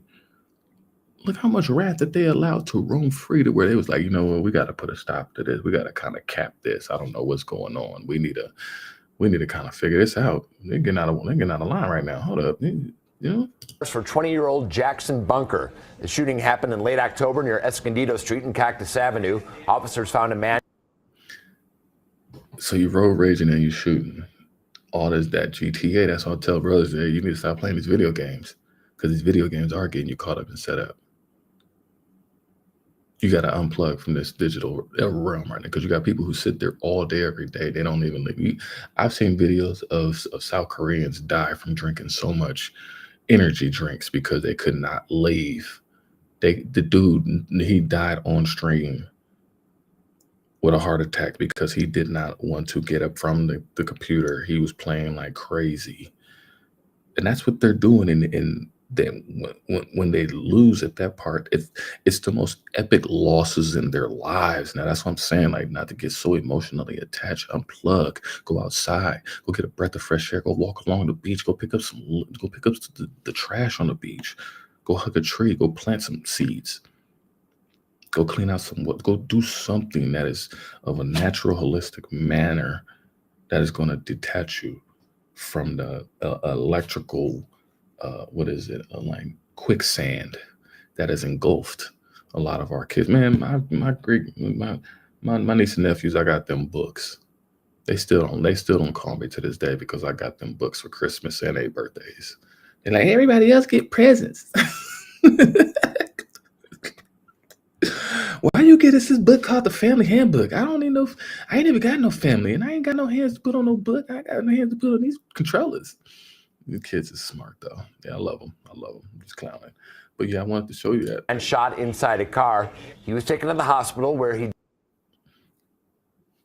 Like, they are lining up. Died days later. Metro says Bunker was already in custody at the Clark County Detention Center for unrelated charges. You think this judge wants to see this? He is witness. He's one of the smarter ones to witness. Like he's witnessing this breakdown of, look at his eyes. He's so sad and somber. He is completely at a loss because he is now going to have to sentence this young 20-year-old. Now they didn't have this expression of emotion for our brothers and sisters. Can we take a moment of silence for that? A lot of these judges, they did not have no sympathy. They did not have no sympathy. Them looks is changing. Them lips are puckered down. He is going to go home and open up a nice bottle of that Costco wine, that box of wine, the really cheap one in the corner, the one that is kind of opened up a little bit that he can kind of get some coupon discount on because, judges don't make a lot of money either. So he's angry too, But the fact that he has to send a 20-year-old Caucasian who killed another Caucasian in a room full of other Caucasians who did crimes against other Caucasians, he's lost for words. This is baffled. This is unforeseen. This is things that weren't not seen of me growing up. So I'm showcasing it to you. Like, hey, this is what I'm seeing now that I'm an adult now. That my niece and nephews and all the children out there are saying this is what you're going to see when you grow up now. Because if it's my call and my duty to be able to present this stuff as it's supposed to, I want you to see it dead on. I don't want you to miss nothing. That's why I'm showcasing this. I'm laying it out as these are lessons that we need to see in our actual reality right now that we see, and that is tied in with our spiritual. So it's amazing how the Most High showcases so many things, whether it's in the numbers, whether it's in the letters and the words, whether it's in the stars, whether it's in the element. It's just so beautiful the time that we're living in right now that we cannot be playing around with it. This man does not want to send this kid home, gone for 20 years. That boy is going to be gone. He's going to be gone. This dude looks like he looks like a worm. He looks like one of the worms from the Men in Black show. He looks like a Thanksgiving turkey. That's sad. He needs some of that Ozempic for that gobble gobble neck that he got. But anyways, I'm just saying, y'all. I'm just saying. These brothers out here is doing the dirty dirt. I don't know what's going to happen to them. What's going to happen to them, y'all? I don't know. I don't know what's going on with them. They need to get their ish together. No, y'all looking real bad suspect out here. Y'all making a lot of people angry. And then I wanted to show you this too. See, I got stuff for y'all. I ain't gonna hold you too long. We got plenty. I need to reload the chamber.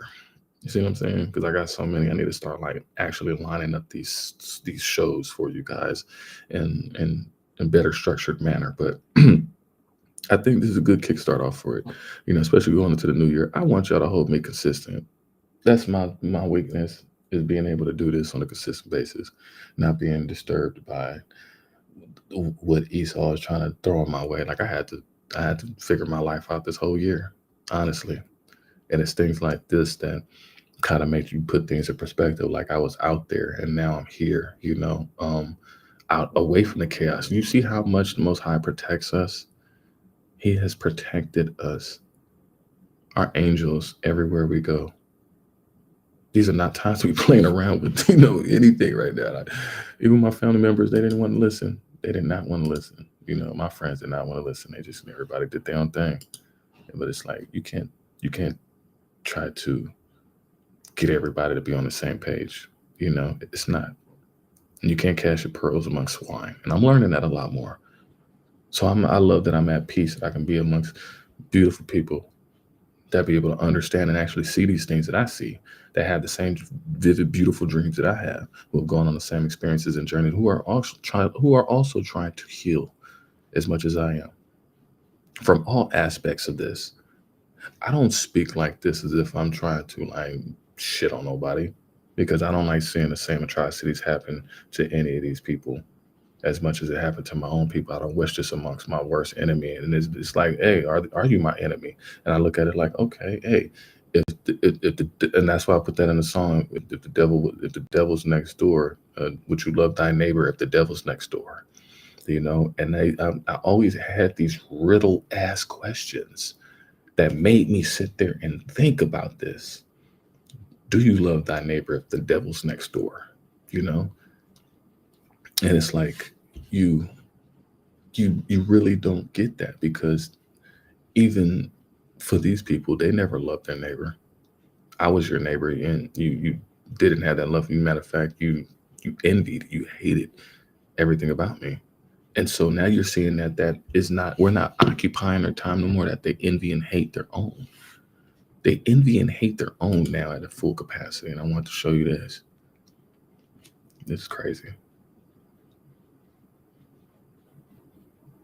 So if I can get it to, there you go. A little bit too much on it, too much sauce on it.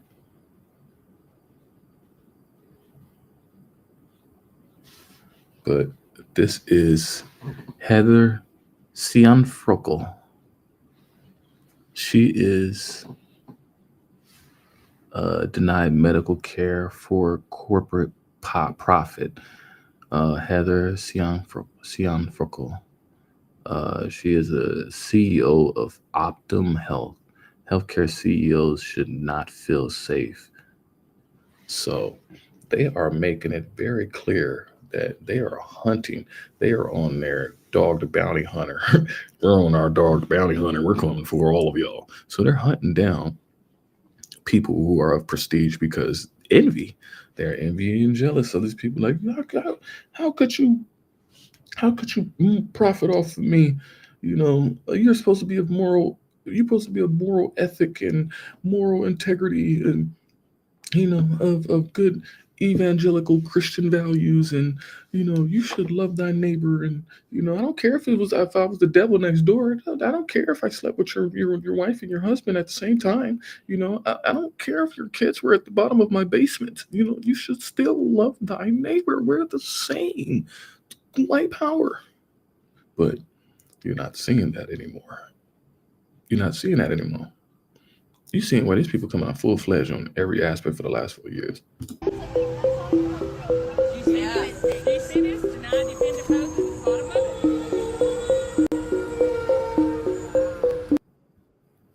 They're Xing out all of their own. This has become the Ouroboros. This has become the Ouroboros. This has become the snake that it's eating itself. This is the snake that it's eating itself. It's consuming itself right now. If you don't know what that is, you can look it up and research or whatever. But understand that they are marking their own people out wherever they go. They're marking them out. They're not playing around. And these people, they're not taking this lightly. These people ain't taking this lightly. These people got bunkers. They got bug out rooms, bug out bags. He's a CEO. You think this man ain't prepared? You think this man ain't got enough pride in him that he ain't prepared? After seeing one of his fellow CEOs get sniped out, and these people have corporate conferences and meetings, and they all network with each other's corporations, because you never know where another business opportunity may come. You may get a lead on some stocks, hey, you know. But you got to understand, within this last 4 years, where the literal breaking of the straw that was on the camel's back, because of the complete straining of the medical industry, the pharmaceutical industry, the medical equipment industry. We don't even talk about these things at a higher depth, and where these companies create these corporate cities where they have creators over the land that may possess certain ingredients, minerals, that may be sufficient and profitable in margins aspect for their companies. So that's where you come into, where people move into these places and you see high levels of minerals coming that are inside of these products. And those products are being extracted from, say, they may be the same medical company, but that medical company got a mini mining company right down the way, a couple miles or acres down the way, and they're extracting something. So all of these companies have they all have kicked down businesses to where all of these people know each other. But the moment that something like this happens, it sends out a red flag. It's no different. Like you look at every synagogue. Every synagogue is damn near within 45 minutes of each other. They know how to get a message to each other. So no different from these people that are seeing this. But hey, they may go down into that safe room. And then they go down in that safe room, and then Hurricane Helene come out of nowhere. And then you wind up drowning in the safe room coffin. But I'm showcasing this is that they are full of so much anger and rage that it's got us, looking at it in such a crazy capacity where we have to reevaluate ourselves, where we truly have to reevaluate the nature of our conduct, And it's interesting. I want to show you this because this is the energy that our brothers are at. Even though how much rage or anger or how much energy and how much strength and power we have, we have been trying our hardest to navigate the world, to try to suppress and douse these things that we don't know. We don't want to carry these things. We don't want to carry these things on to our next generations. And so, I wanted to bring this one up because this one is one of my favorite boxers. I got to put him out. Shout out to Gervonta Davis, out of Maryland. And so I wanted to showcase this because this was something that I ain't heard from him that made me like, wow, I'm kind of growing up. And knowing that me growing up is allowing others to grow up, and he's growing up, he's allowing others to grow up as well. And so that's why I don't want to box no more. I want to do therapy, right? But I feel as though if I do therapy, it will lose the fire that I have inside me. I want everything out of me where so I don't never think about fighting again. I don't think about even getting angry, you know what I mean? Because I have two daughters. I'm wanting to be much softer, you know what I mean? Be more humble and things like that. That's why I don't want. There's so much to unpack with that. I love it, but it's so much to unpack with that. And that's why I kind of gave a little introduction to it of how we're transitioning from these angry, raging brothers that we're being perceived as and stuff like that. And that we do have the inclination to want to stop doing anything that has been seen and perpetuated in our existence and growing up as as normalcy. as perceiving the things that were really bad for us as normalcy. Like eating Oreos every day as a kid was not normal for me. Drinking soda for the other kid down there is not normal for him. So we start coming into these things now. It's like, damn, I don't even want to do it no more. But at the same time, it's like, I don't want to lose that fire in me. It's like it's the same thing with me as music. It's like he had to bloody and ugly a bunch of brothers in order for him to get to that point. Just like me, I had to go through a bunch of ratchet ass music, in order for me to start making music for the Most High, for me to start getting my life together as far as in the presentation of the style of music that I want to be able to pass down to the legacies after that. But I'm not ashamed of it. I'm not. That's why I put it out, because I wanted to honor my journey. I didn't want to be ashamed of it. I didn't want to hide from it.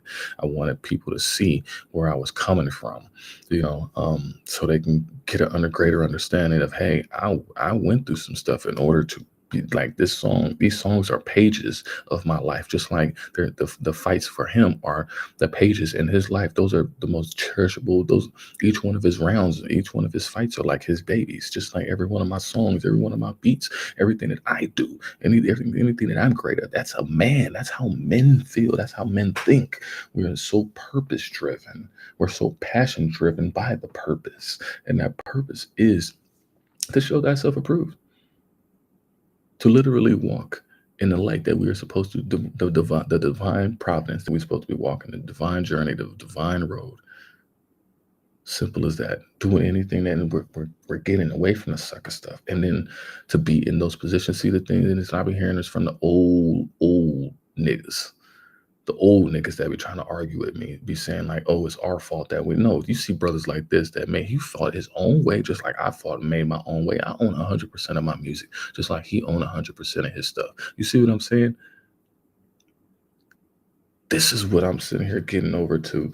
These people who I sit here and argue with my OGs and my elders. I'm like, dude, y'all ain't did nothing for us, and y'all still continue to not even do anything for us. Matter of fact, you're not even supporting what we're even doing right now. You're not even in the knowing of what we got going on. I don't even know what this man got going on, but I can know what this man got going on. So if I ever had a conversation with Javante, I'd be like, man, spiritually from that level, like, I hear you, bro. I hear you. Because I for him to want to transition, and he has his legacy. He was able to get to his superstardom to the capacity where he could be able to sit back and have more time to reflect and have introspection. He don't have to sit there and worry about ducking shots over his head. Not saying that he's exempt from it either. None of us are. But at the most part, when we sit here and put these things together to be able to have created that generational wealth that we can actually sit back and we know how to re-register, we know how to re-engineer ourselves to kind of check out from what we are so great at. That's so hard for a Black man to do, because we work our ass off to get to that point, to provide for our ladies and our wives and our children and our families, to be able to be like, hey, I found something that I'm really great at and I can stick with it. And it's like, and men and women are stubborn and we get stuck in it. So to hear him like, damn, I'm scared to lose that because I don't know who I am outside of this. I felt the same way, bro. With music, I'm like, after my mom passed, I didn't know who the hell I was no more. It's like, dude, I was scared to even try to flip it into a whole different, even though I was pancake double dutching it back and forth between the music and stuff like that. It's a difference. Was when you hit that revelation, when you hit that aha moment in your life, and it's like, wow, this made me really realize some stuff. This made me really recognize and really wake up to be like, oh, I don't want to do this no more. There's something else that's calling me. He's getting whispered to right now. A lot of our brothers like this are, you know what I'm saying? But you're seeing like interviewers like this guy who, because they're fanboys, they're going to say stuff that's going to instigate it, and they try to change the subject in the narrative, what he's trying to convey. I hear the message that it do. Everybody's so worried about the messenger. Yeah, even when I'm talking about this, the messenger is the messenger. But when it comes down to the message, I'm like, dude, this is the powerful stuff that we're seeing and we're doing that maybe our elders are not even paying attention to. They're so busy thinking that all we've been doing still is twerk dancing. It's so easy to get captivated by one thing and think that then we just broad stroke it. We broad stroke everything. So you see one sexy red out here twerking. Now you thinking that every single Black woman out here is out here sexy red twerking. No, that is not the case. Just because you see a brother with tattoos don't mean that he got his pants sagging and he ain't out of jail and all this. No. They looked at Javante, they would have perceived that. But he's one of the greatest fighters pound for pound of all time in his weight division. So to see that in the perception just no different from mine and how I had to go through that, it's like, oh, you're this, oh, you're that. It's like, nah, man, I want to actually do something better. This was just a means to an end. This is just what I'm really great at. This is what the gifts that I was given. Just like with music, I was given these gifts. I'm the Willy Wonka of music. That next generation of Quincy Jones. I know I can. My musical vision, my visualization is just crazy. It's that clairvoyance, clairaudience, clairsentience. I mean, when you start learning about yourself, you start seeing what your superpowers are. He may have started to find about his superpower. He probably might not know. And I would love to have counsel with these brothers and sisters who are celebrities because I'm always around these people. And to be able to, they may not know what day of the week they're born. May not know what day of the week they're born on.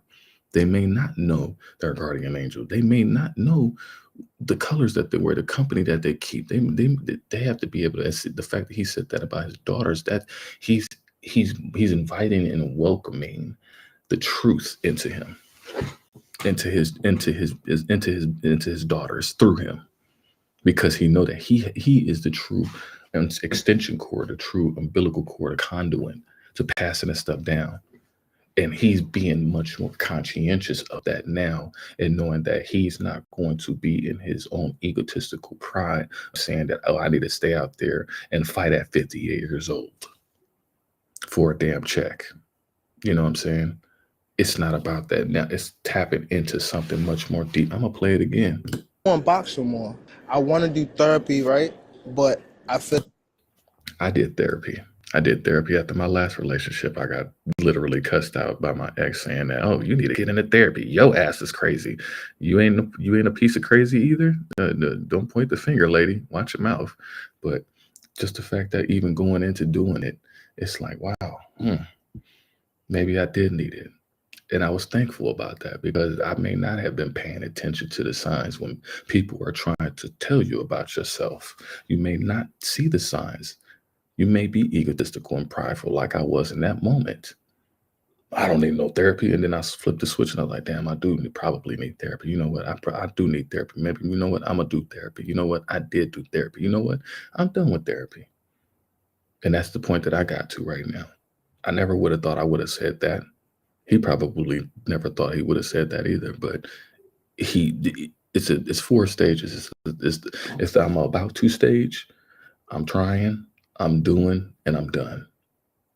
Or I'm about to wash the dishes, but you don't actually wash the dishes. Man, I'm trying to wash these dishes, but we ain't got no sponge. You're trying, but you ain't gonna get through it. I'm doing the dishes, man. I went to the store, I went and got a sponge, I got some soap, but I'm struggling because the water's cold, but and then you're done. I washed the dishes, the water actually heated up, and I was able to get the dishes done. They spick and span, they spotless. That's the 4-point of results. That's the 4 corners to get yourself to. Is the I'm done. I'm done with the bullshit. Just like I was done with my bullshit. And just like everybody was done with they was done with me. You know what I'm saying? Like when they was done with my bullshit, they was like, oh, okay. Just like I may have been done with their bullshit or anybody else's at the same time. But just to even get to that point in therapy, just for brothers and sisters out there, especially the brothers out there I'm talking to.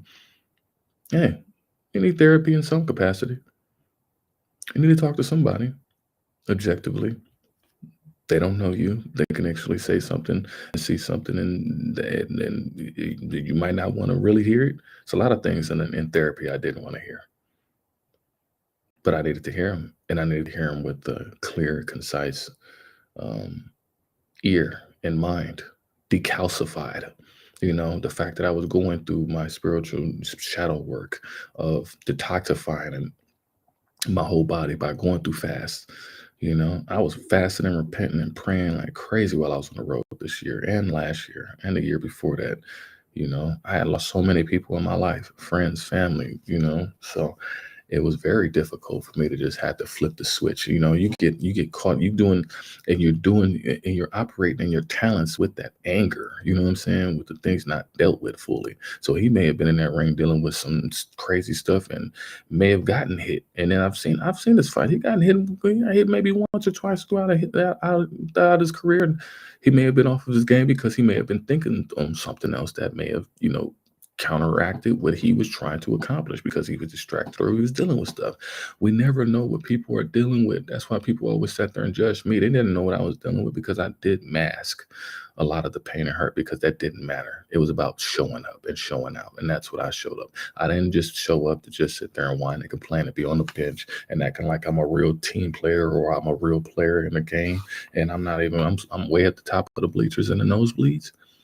That's what you're dealing with, is a bunch of people that are in the nosebleeds acting like they're actually in the game. So when you got people who are saying that they're in the game, you got to entrust that these people don't insult their intelligence or don't insult their experiences or what they are trying to actually express, because they're in that position that they can actually tell you that, hey, I've been in the game. I can tell people that I've been in the game.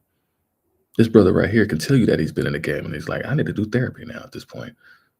Because I was able to get out all my aggression by punching the bag and punching your face really hard to where, you know what, I need to soften it up. But I'm scared to soften it up because I don't want the softness to be turned into me being a pussy and people trying to test me. And I got daughters and shit like that. And I don't want to be, you know what I'm saying? I don't want to have to go back in that raging mode of being triggered again because I don't know how to contain and conduct myself. I understand this, brother. Because that's how I operated when I started losing everybody and I was dealing with my trauma. It's like, dang, you got to kind of look at things in people's perspectives. Really? Great glory. Great glory. And that's what we have to be doing, is be ye separate, saith the Lord, touch not the unclean thing, and I will receive you, and I will be a father unto you, and ye shall be my sons and daughters. He's pleading out. He's being called to the Most High right now, in whatever capacity he may be getting called to. He's being called to that. I was being called to that. I had to stop smoking. I was smoking tobacco after my mom passed.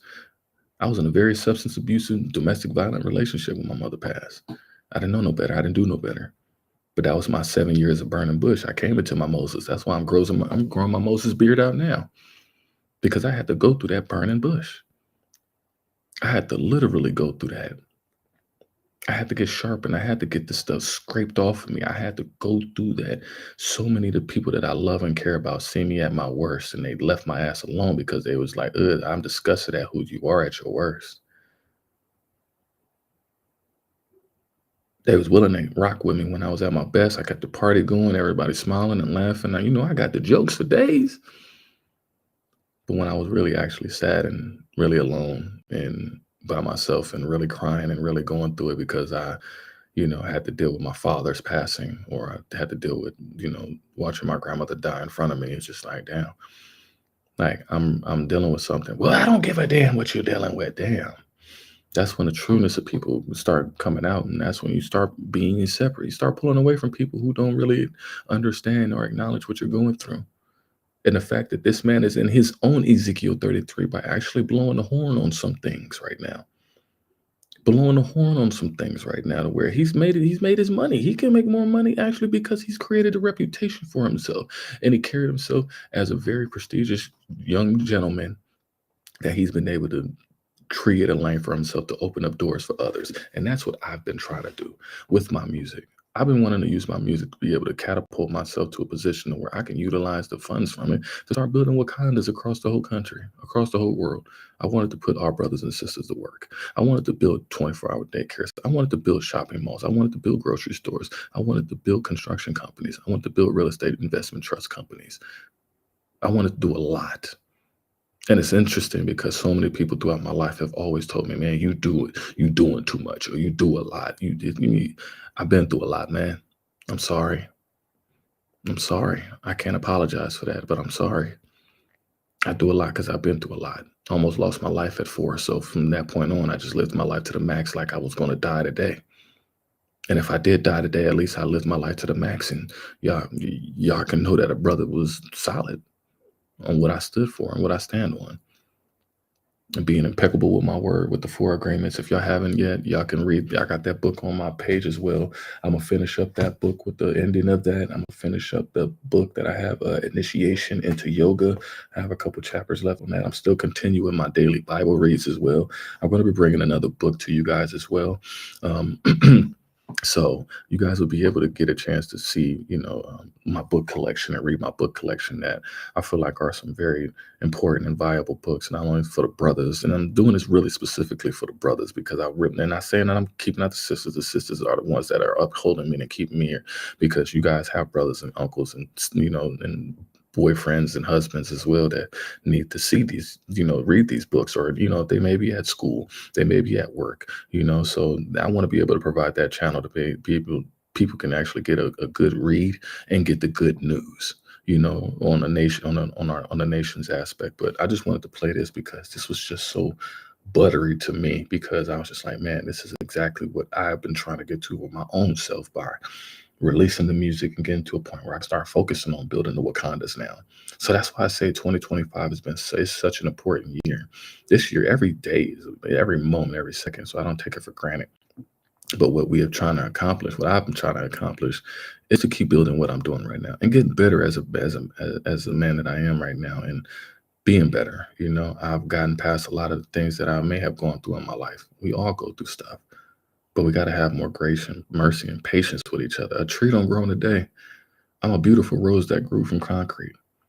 It took a lot of water to get through that concrete in order to plant that seed for me to grow, to be where I'm at now. And I'm here to be able to help people with the guidance, with the resources, with the information, with the funnies. Sometimes we need funny in our life to kind of just, man, like, what was that, Thanksgiving? I was by myself. I don't know, all my family's gone, like I said. So y'all, like, the family, me getting on here is like my family tapping back in with me. It's like, y'all know where I'm at now. All my family and friends out there, they know my number, they know my email, they know my social media. So all the people acting like they family and like we family, no, we not family, because I ain't heard from your ass. So I ain't available until next year. Keep that same energy. I dismiss all of you. I dismiss the people that are. I love the people who are here, who appreciate me, who I can be open and honest and show them. I mean, I'm not perfect. I have my flaws, but that's where we're here to be able to express them. And I'm speaking about my flaws through these stories these videos that I'm showcasing to you, because they're, at some point in my life, there are a little smidget of it within me. So all I'm doing is extracting one piece of the root or the weed that may be in me, to help me extract it from you, that you may be dealing with as well. That where it's like, damn, I never thought about therapy, but and then to see somebody who looks like me, who creates that comfort a little bit, because coming throughout Southern California, ain't no niggas talking about no therapy. Ain't no niggas on the block smoking weeds in here, gangbanging, talking about, nigga, hey, nigga, I need therapy. Nigga, you better smoke that weed. Nigga, that's my therapy. Good, you know what I'm saying? So you had that environment where that machismo was not accepted. That thought process wasn't there. And then even there, it's just like you still seeing brothers that are even, I don't even know why I ain't got this light on, but you still seeing brothers that are who are coming to, just like I came to. I came to at the tail end of my last relationship. Like, she was like, yo, ask me therapy, nigga. I don't know what the fuck wrong with you. Like, hey, you kooky, you out of now, you dealing with your emotions about people passing and everything way too differently. I got to deal with this over here. So, but I was respectful enough to, I ended it because I was like, dude, I'm becoming toxic. I'm becoming hostile. And that's the difference, like figuring out whether you're a healthy man, a broken man, or a toxic man. And and many variations of all of us, we all have variations of that. Are you a broken man? I was broken. I was broken as a kid. I was butt broken. I was violated as a kid. Shit. You're broken. You're shattered. You think about these things, however the case of the capacity of the trauma may happen in your life. People are 60 years old and ain't still gotten over their trauma. Ain't still gotten over the hurt. And that's another show that I'm gonna be talking about is rape, child molestation, sex trafficking, kidnapping. It's gonna be another segment I have. I got that because I want you to know. I want y'all to know that I had to go through this in order to release myself of that pain of being violated as a kid, because I went through my whole life saying that I'm never going to be violated or to lose again. I had that same rage and anger that this brother may have had, where I wanted to fight the whole damn world and beat everybody ass and do all this. I wanted to hunt the dude down. Found out everything about him and just got to the point where it's like, damn, man, I don't even want to, you know what I'm saying? I don't even want to, damn, I didn't have all these thoughts about wanting to off this, no more of this, man. Like, damn, man, like, damn, Trey, like, I had to forgive myself. You know how deep that is to allow a person to live their whole life knowing that they did something wrong to you? Why do you think these people who have been locked up, they're like, man, I don't want to get out of prison?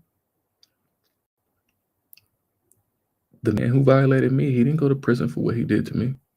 Out walking, roaming free. 50 years old, 50 plus, lived his whole life, had kids before I knew all of this was happening. No telling how many happened after that. But I took pictures and I reached out and I wanted to did that part of my life. And that was my therapy. That was me going through that. My SM Journeys was presenting that you need to fight through this. My Miracle Days was helping me. Every Miracle Day, I was working that Miracle Day to the bone in order for me to get to where I'm at now. So no, I don't play with nothing that I'm talking about or what I've been through. I try to showcase it in the best possible form that I can, to where it's conveying my story in the best comprehensive way I can, whether it's through my creative work, whether it's through the music, whether it's through, I'm working on a movie script. I'm working on a book right now about my life. It's gonna be a pretty interesting book. I have a lot to say. I have a lot of stories, a lot of funny stuff. A lot of the worst decisions make the greatest and funniest stories. And so to be where I'm at now, to see the people that it's like, look at me now. It's like, I had to look at it like a kid at a football game that's just saying, you know, or on the boxing ring, you got to tell your opponent, good game. You know, that person got a one up on you. They won, they beat you. And so to finally be at that point of where it's like, damn, I need to let this go. I need to get therapy. I need to do this for, you know, I need to be online, me as Prime Blaq. I need to be online to be able to have the strength to be able to talk about this to people, man, that have gone through this, because ain't nobody else talk about this. Not like this. And then, you know, I ain't doing this for no clout. I ain't doing this to be chasing no damn check. I ain't even trying to get the dude locked up when that could have been the case. That could be the case now. How much of that transgression will come back on and ensnare my heart? So that's why I'm in my Ezekiel 33, where I have to call out and blow the horn on all these things. The next episode, I'll show you guys, you know what's the whole ordeal and why it all came to be. But I wanted to showcase this because I respect this, because it was a point of letting go that I had to go through.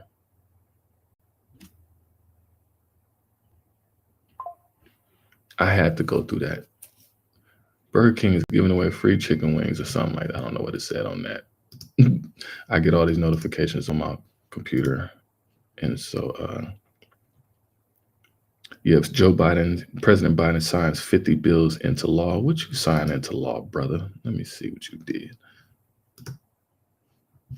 My brother's always talking about what he did. But let me play the end of that. But yeah. Though if I do therapy, it will lose the fire that I have inside me.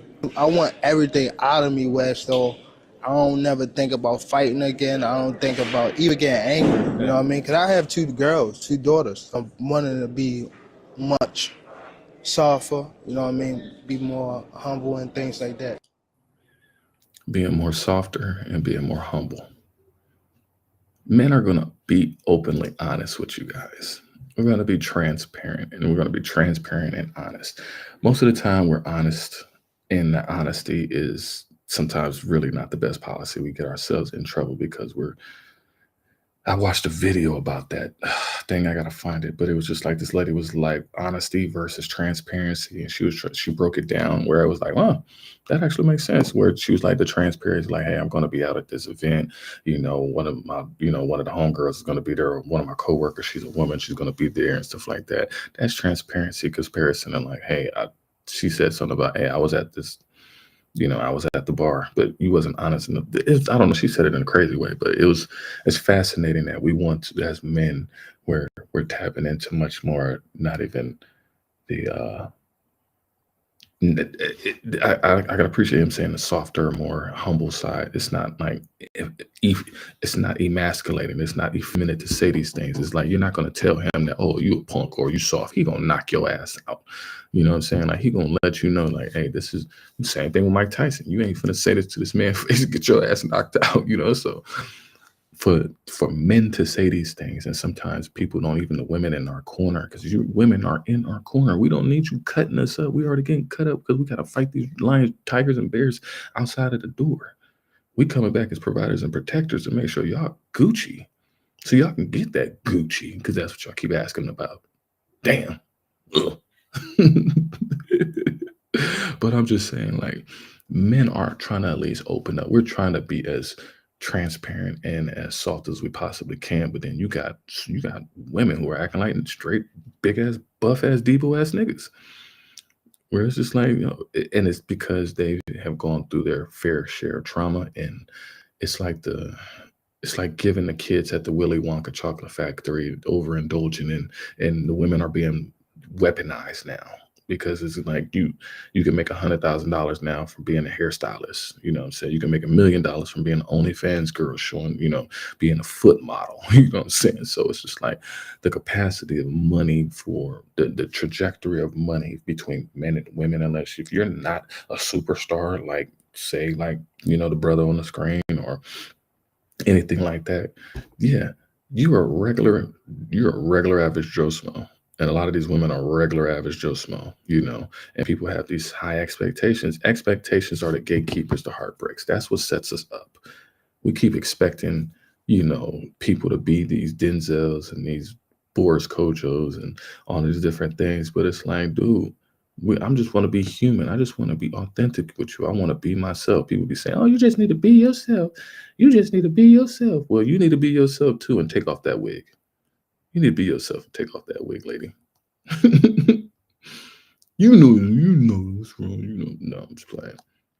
But yeah, that's how men feel. It's like, dude, we over here trying to be straight up with you and transparent and honest, But it's like, even men, all the way down to babies. All the way down to babies, we don't like the fakeness with women. We want y'all to be straight up with us. I got a little video, baby. I love the babies, man. I love the kids, man. Trey love it.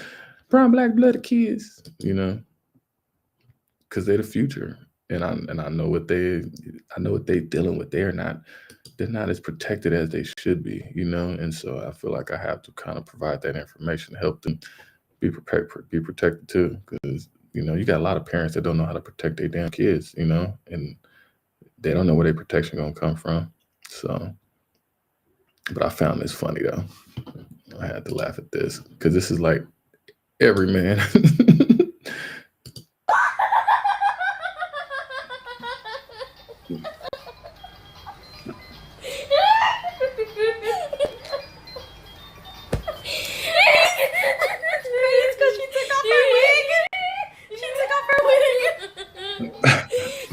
Charlie took her wig off.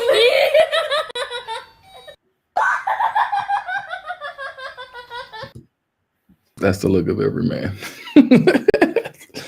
What the fuck?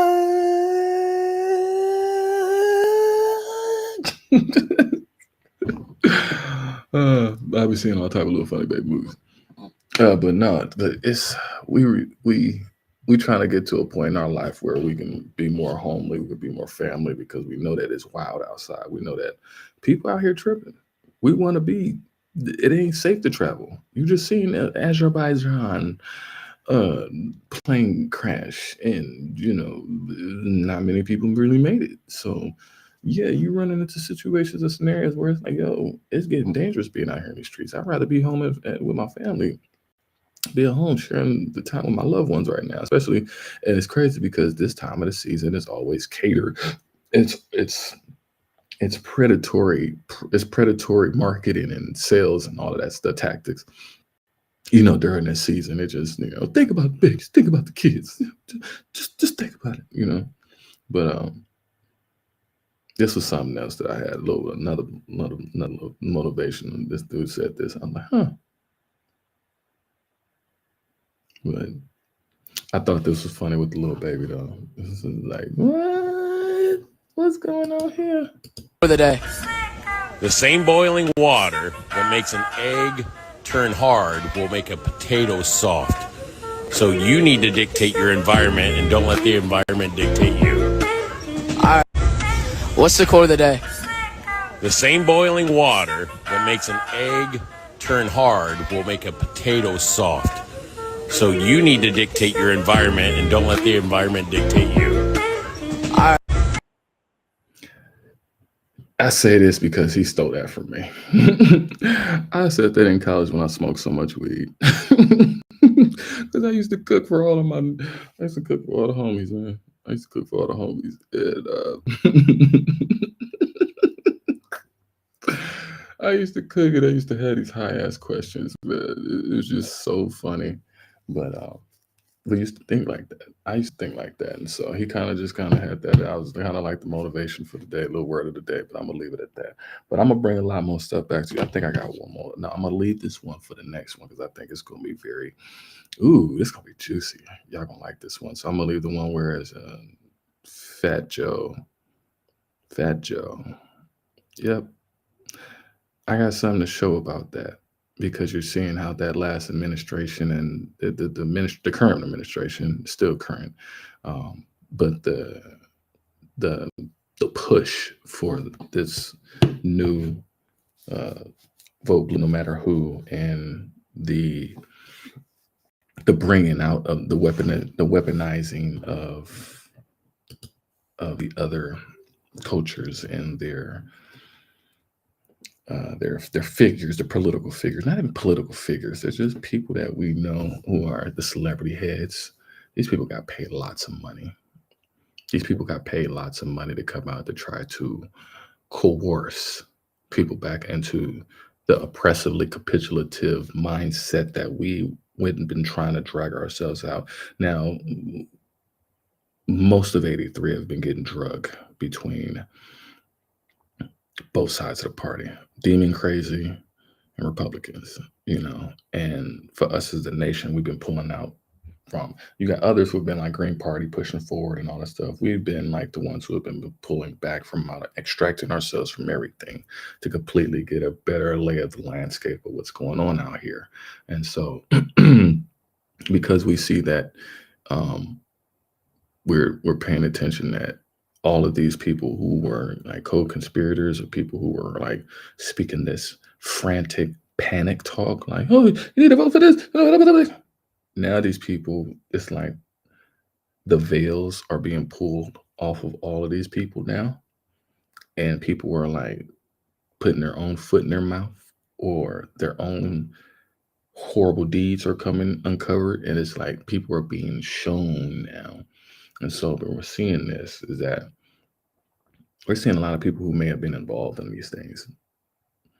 I don't know if Cat Williams is the oracle, he's been studying the classes or anything like that, but this was even before him even saying that. But I'm just saying it just gives a little bit of extra validation, affirmation on what we've already been doing beforehand, but we're seeing the people who are of the revolution, televising now as just like me as such. So, to be able to televise these things, there's going to be a lot more stuff that I'm going to bring y'all way. I promise y'all that. This is another one I got. Matter of fact, before I even do that, I got one more thing I do need to show y'all because I do need to watch that. I think I'm going to start doing it in the beginning of the segment before I show the videos because I think it's going to be very important and profound for me to show that beforehand. But let me see if I can. Let me see if I can dig that up.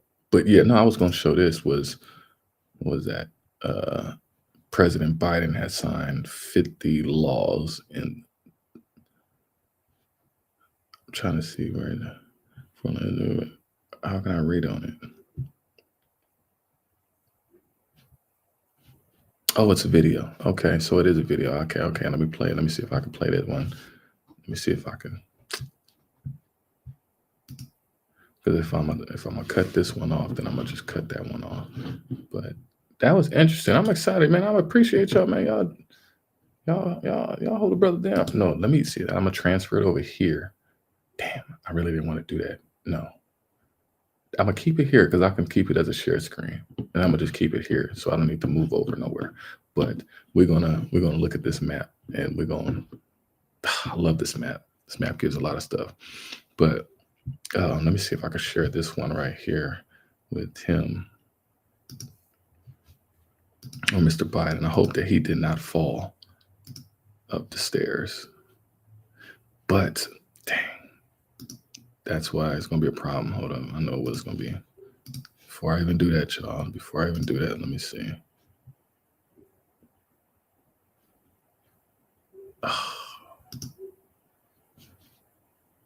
Let me see if it'll just play, and I'll just kind of. I had 8 UTIs in 1 year. This inspired me. They really are pushing these UTIs, and ladies, see, I promise, see, that's why I'll be showing this stuff. See, the UTI thing, I'm gonna just let that commercial go through, but the UTIs are coming from all of those in vitro fertilizations, those, what are those things they put up in you for preventative breath pregnancy and stuff like that. What is it called? Damn.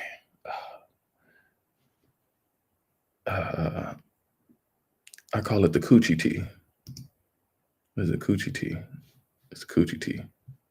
But it looked like a vagina wishbone. But those have been the culprits of many of the things that are happening with women. And they had a major thing about the hysterectomy aspect of that.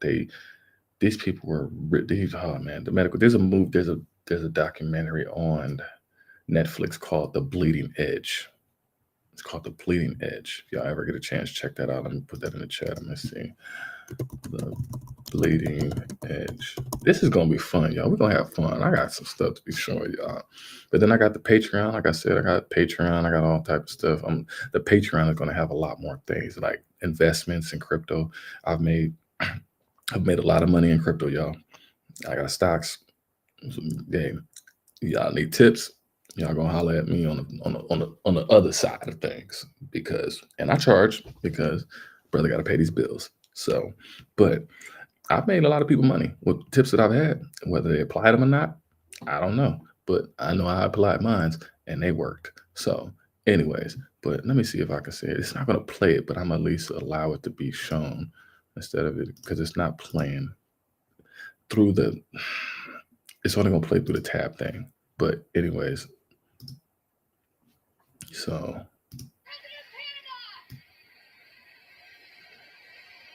he looked like a robot. I don't even look like him. Who walk like that? You know what he got on? Like one of those. y'all do too much, man. Y'all start me with this. He looked like he got one of them old man, like senior citizen corsets that got him like walking upright like that. Which I ain't mad at. Shit, if I'm that old, I want something to keep me comfortable. He 80 years old. He's 80-something years old, y'all. He the leader of the free world, man. Y'all be burning this old ass, Bernie ass man out. They done burnt this old ass man out.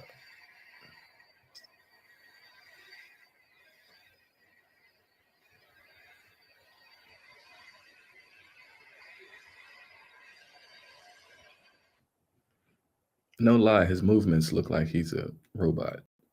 I don't know why. It just seems and looks and feels that way. I don't know what happened to them. What? It just went blank. Anyways, that didn't work out like I wanted it to. It's all good. But yeah, so I bring up the Bleeding Edge because of the thing that happened with the medical people. You know, the Bleeding Edge. You have all of these different. I have so many different documentaries that I watch, and Another one is the movie Dirty Water. That's another one about we talked about with the corporate cities, them building that and poisoning their own people, and their people were pacified and capitulative to that, because they got a job, they got to pay. They were okay with it was the American way to be able to do stuff like that. But this is very important things that we're seeing within these companies right now. The bleeding edge, you're looking at, I'm trying to think of the other one as well.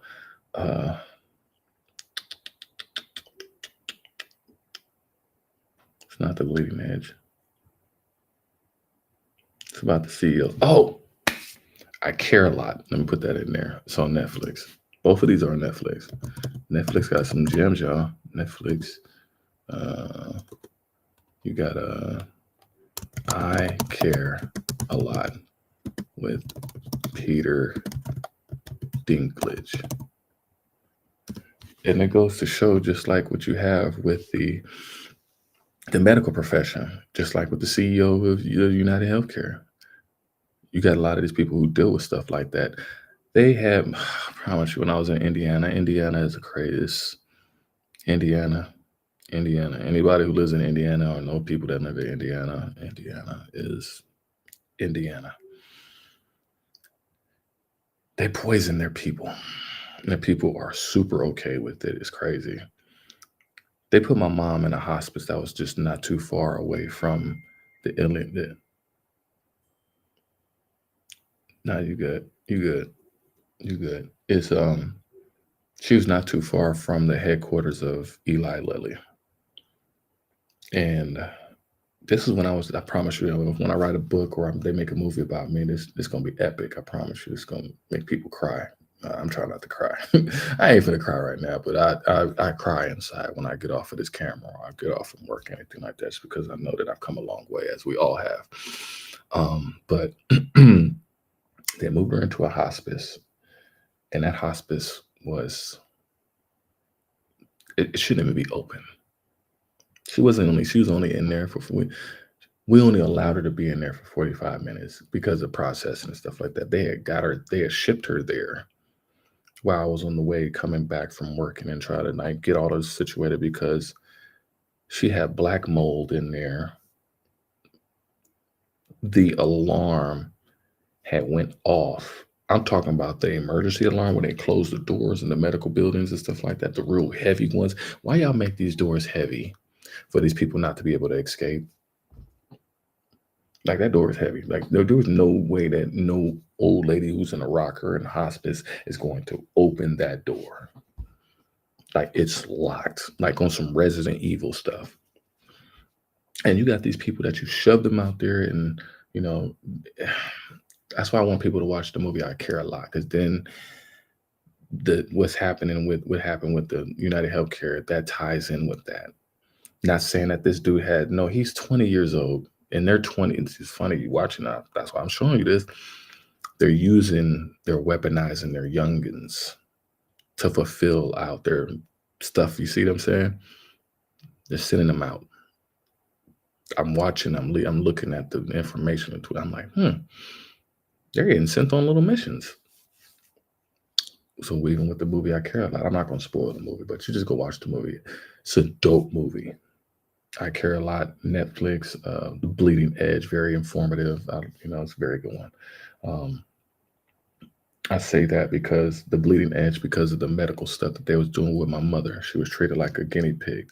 And so that really made me mad and pissed me off. And so it's all good.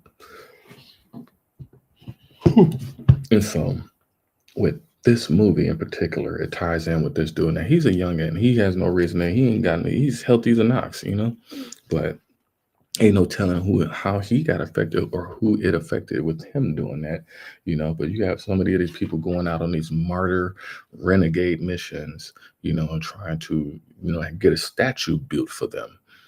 They're into that impression. And see, I just read this in the Bible too. That's why it's crazy. It's crazy. They don't worship like wooden statues and all that stuff. It's crazy. And these people are wanting to get that clout. They're wanting to be rememberable, not knowing that they're being remembered in a very horrible way now. Like all of them, like it's epic fail. It's like epic fail. It's like they trying to like dunk like Jordan and then like getting hung at the rim.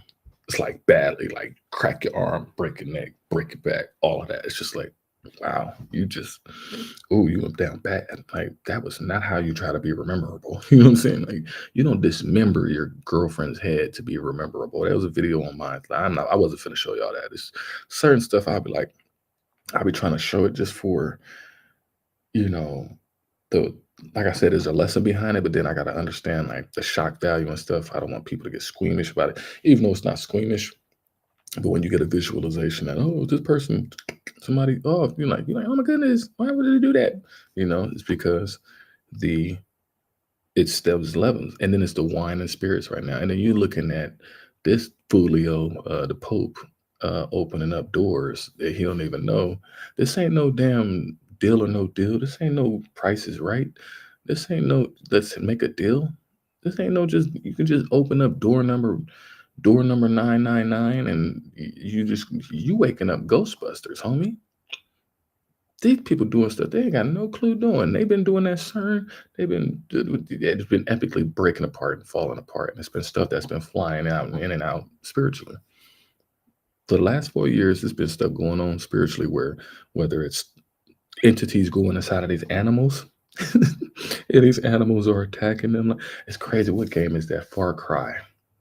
Far Cry. I remember playing this game. And I was in the like the wheats. The wheats was like high up to here in the game, and so the animal would just be sitting there and be going around. I ain't got nothing to do with it. I ain't nowhere in the vicinity, but it would just like snap out of nowhere like it got possessed and like come charging at you.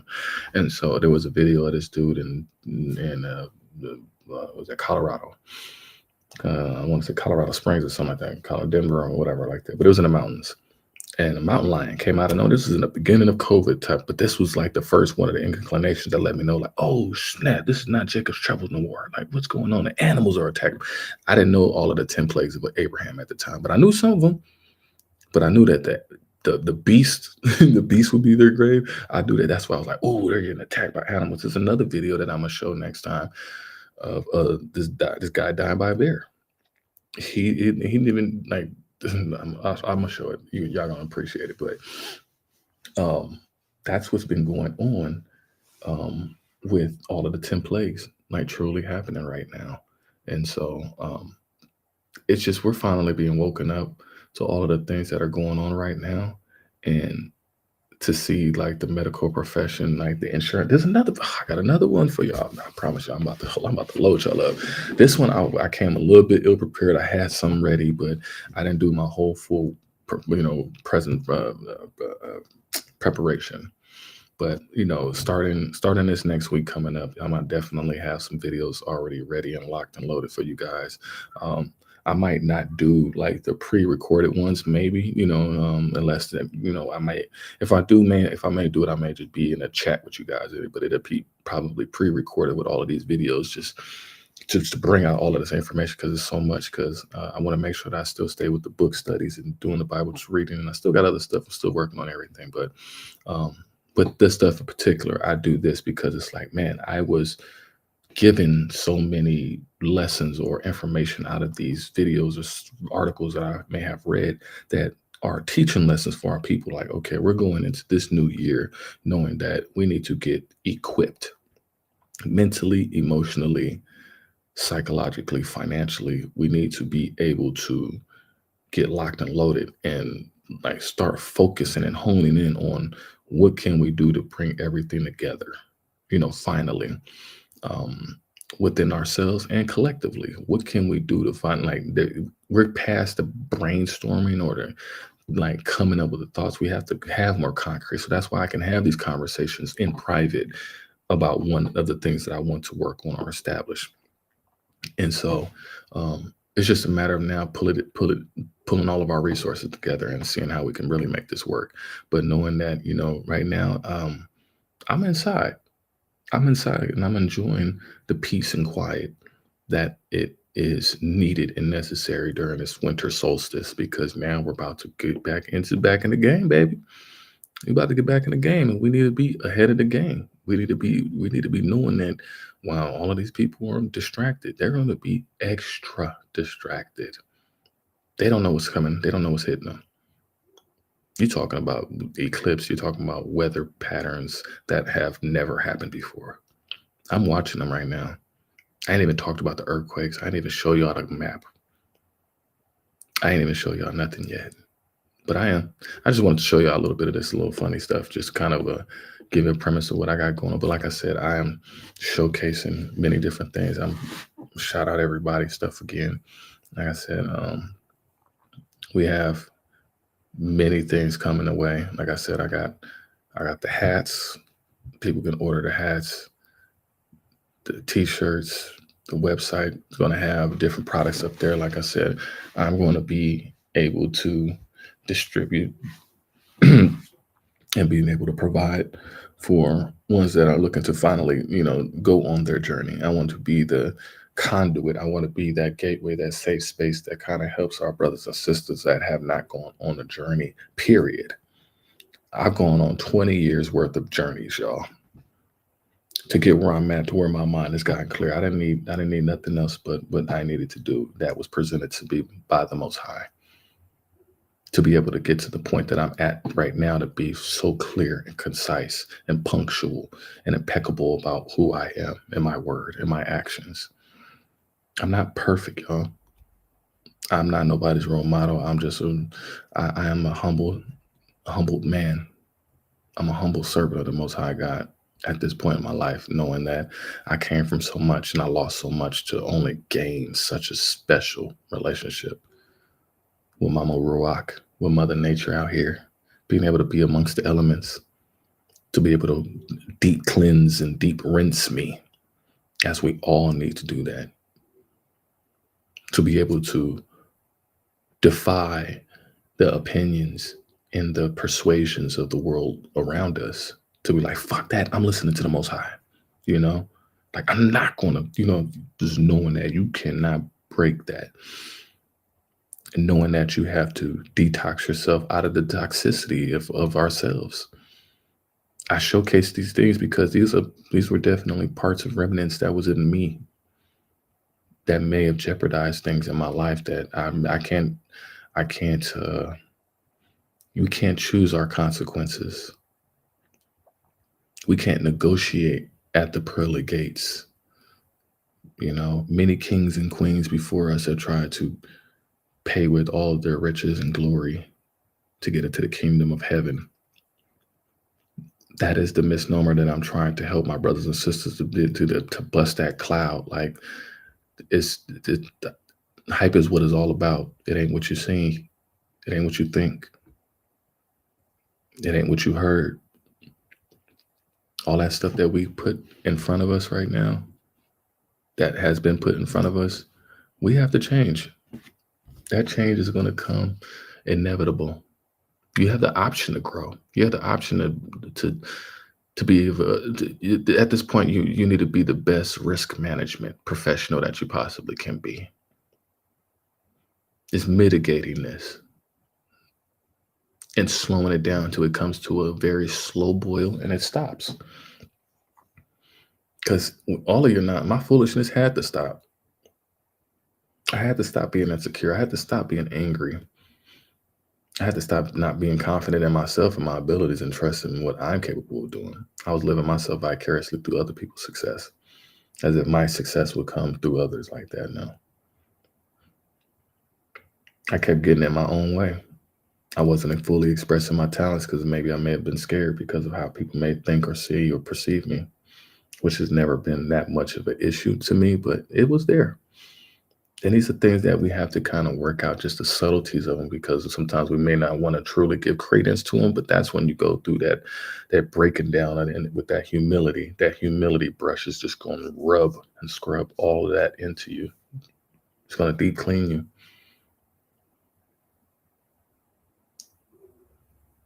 And I'm so thankful. I wouldn't change anything that I've gone through for nothing. And I know I sit here and I spend the time with the family and friends out there to be able to showcase all of my talents. I got so much stuff I know how to do, so much stuff I know, and then I want to share it in the capacity that I'm at. I'm here, I'm free, I'm at home now,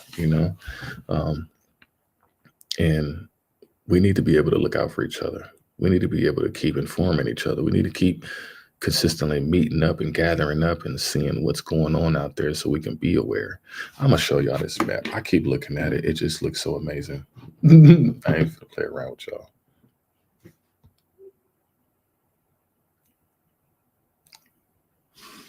I'm having so much fun with this thing. I'm gonna leave it alone. I know I've been here for how long? We got 2 hours and 46 minutes. What? Y'all been holding strong with a brother. Yeah. But I'm gonna just show y'all the map just for now, what we're gonna be looking at, because this is crazy, y'all. This is crazy. I've always loved and enjoyed this map because it literally showcases everything around the whole world of what's going on. This is all the stuff that's going on around the whole world. Y'all can look at the map and see exactly where these spots of things are going on.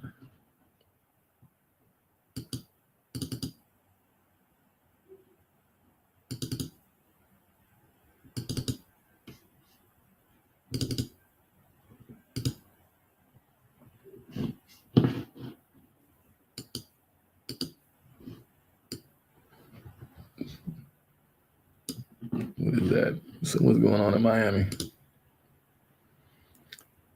Traffic incident, water incident. 1 dead, 5 hospitalized after boat explosion and dock fire. All of their boats and stuff is blowing up. See, I'm just playing around with it for right now, but man, I'm telling you, there's more stuff that does typically pop up, but this is just, well, I don't see anything going on in Amarillo with the sister Destiny. I don't see nothing going on around your area, but you still got stuff in Texas going on. They got hail right outside of Dallas. You got hail. Hail is going crazy, and you know what I'm saying? Like, and I was just in all these regions. That's a storm. That's tornadoes. You got 3 clusters of it. What's going on up here? See, and you got the earthquakes that's been going on too. All of this region is what I like paying attention to, because this is where it seeps down, and when it gets deep into that, you see it, if you look at it like almost like a pool table. You know how it's like riding down the side of that on the pool table, it swings up. I'm showing you. I'm not showing you. I'm showing you with the wrong one. Let me open this up. So no, that ain't it. Okay, that's the right pointer. My bad. It was right pointer. But when you see and all of that comes down and it swishes along that ridge right there, it swishes back up into the other side of the country with that cold front. So it's like a yo-yo. And I'll be looking at the patterns. There's another channel that I watch as well that gives a lot of informative information. But I just want to showcase it. Oh, but they did say something about, what was that? I don't know what that little monkey is. Hold up. So that's an epidemic. Oh yeah, that was a wild. I just see that pop up. So there was a wildlife that lost bird flu or something like that. This is a hazmat incident in Canada. Gas leak following Port Moody crash prompts evacuation. There's an avalanche. But then you're seeing so many of these little earthquakes right here. And so I told people when they happen right here outside of San Francisco, this whole little plate, if you can see this whole little plate, let me move this out the way. But if we bring it over, all these scrape marks, this is real life, y'all. This is literally the Ring of Fire. This tectonic plate runs right through San Andreas. I lived right on the San Andreas faults, going right into, what is that? Infection hazard, bird flu tightens grip on California. So you're talking about bird flu. You got an epidemic of bird flu. You got bird flu all up and down the West Coast right now. You got a storm. It's funny we get a storm right after that big ass fire that happened in Malibu. So they getting they getting they getting they getting boiled and cooked. So it did. What is that question mark? 5 skiers injured on a chairlift. But yeah, they can't go and enjoy themselves. There's no enjoying themselves nowhere. There's no enjoying yourself. Most of the stuff it used this when I looked at this map. This map used to have crazy stuff on it. Crazy, y'all. But now it's like overseas. The overseas is getting attacked. I'm gonna show y'all the overseas too. But for this, like the carbon monoxide poisoning, yeah. There's fires everywhere. See, the fires are coming from a lot of the artificial devices, like the little heaters and stuff like that. All those devices, they're not built properly. A lot of these products are built with very lower shelf lives because of the margins that these companies were trying to save on. These companies were trying to save a lot of money on their margins, y'all.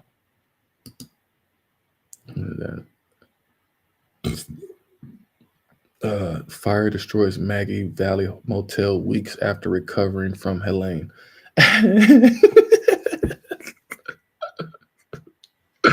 So you mean you couldn't even recover from Helene? Wait, you couldn't recover from the financial strapping. Like, be mindful that these places were strapped with all money. All these little rural places, they all relied on that Americanized,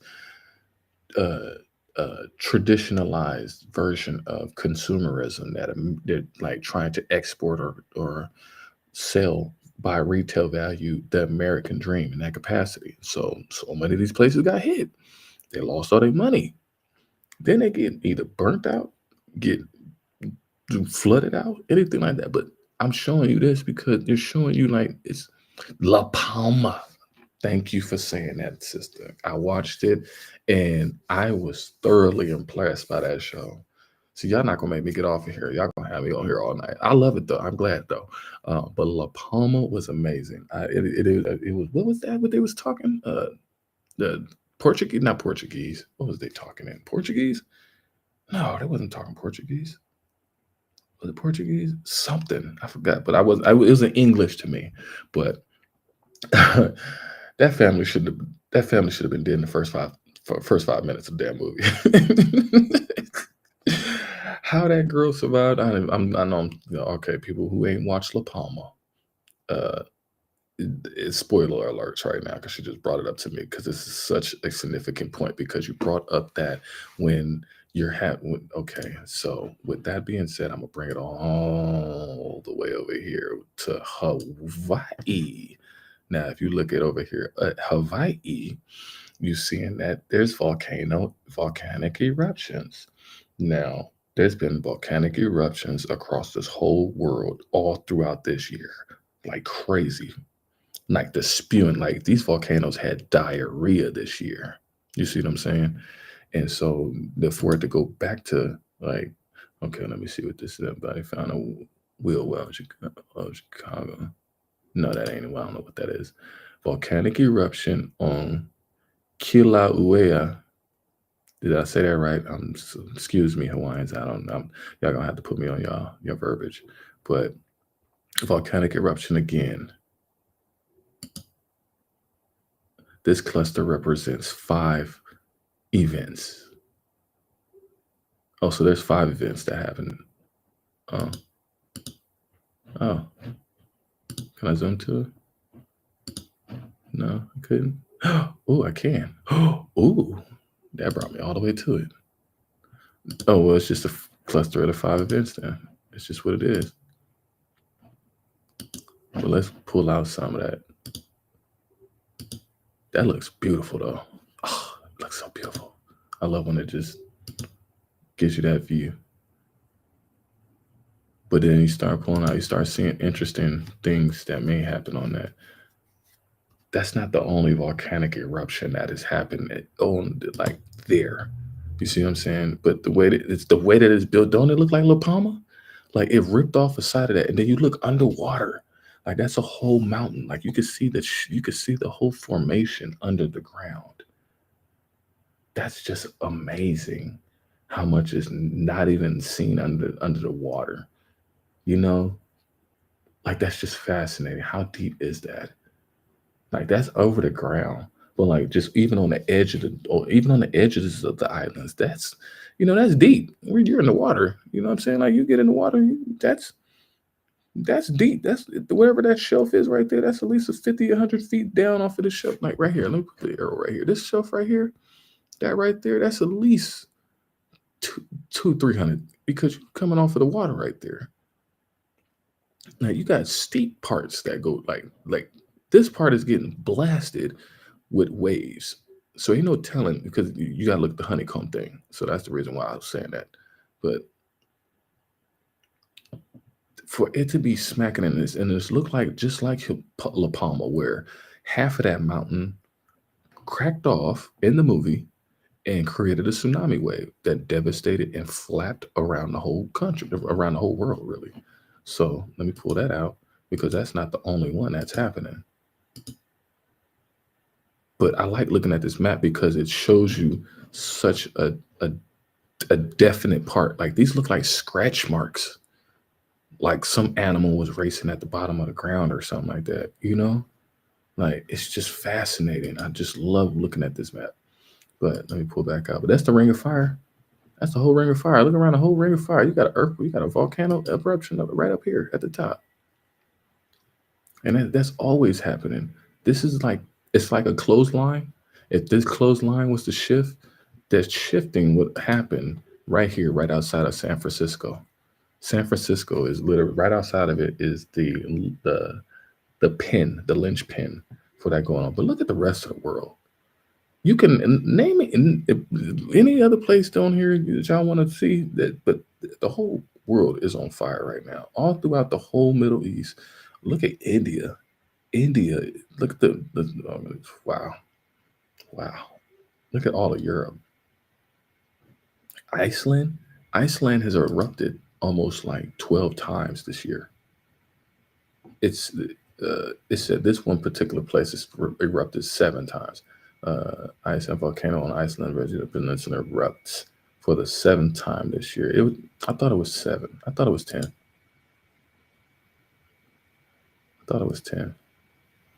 Lava engulfs Iceland Blue Lagoon car park. It's just taking out all their shit.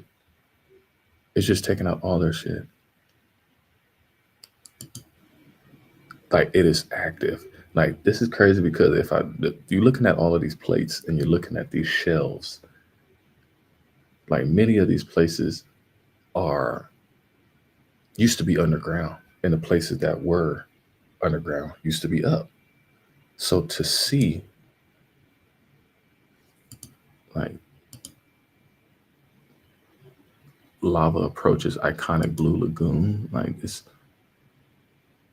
Blue Lagoon tourist destination as wall of lava cuts off roads. So they can't even get in and they can't even get out. This is just like La Palma. We're talking about this right now. That movie was fascinating. It scared the shit out of them. That movie was number 1. That's how scared they was. When a movie go number 1 like that, that's a scary, an apocalyptic movie for them. Oh yeah, they doo-dooing on themselves because they know what's coming up. But it's interesting because what's going on around the world is a microcosm, it's a macrocosm for the rest of what is going on in America. When I say that people were having a pissed off time, especially immigrants or people who are from other nationalities, their people in these other foreign lands are going through these struggles and atrocities. I don't know what this is. Hold on. This just caught my eye. What is that? A cyber attack in Japan. Japan Airlines says hit by a cyber attack. See, you start finding out every damn thing around the whole world from this whole thing. Like I had to see, and I used to be on this all the time. Now it's summertime in Australia, and Australia is always on fire during this time. Like literally, let me zoom in. Like it is literally on fire. I don't know what that yellow thing is, but I'm about to pull out to see what that is. Hold on. We can go down every part of the whole world, literally. I don't know what that is, that surrounding explosion. Oh man, 19 killed in Christmas Day fireworks tragedy. See, you ain't gonna see that on the news over here. And then when you pull, then I pull up, then when I actually do pull up it, then epidemic hazard, measles and polio. You and that shit only come when you dirty and nasty, man. And you know these people down under were getting down under. Shout out to my people in Australia though. But it's not just there. It's not just there. But look at the earthquakes that are happening all throughout New Zealand. Like that's along that whole. That's the wall of the Ring of Fire. So like they really getting that work.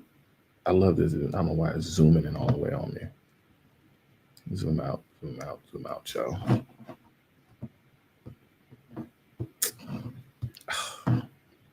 You did a booger.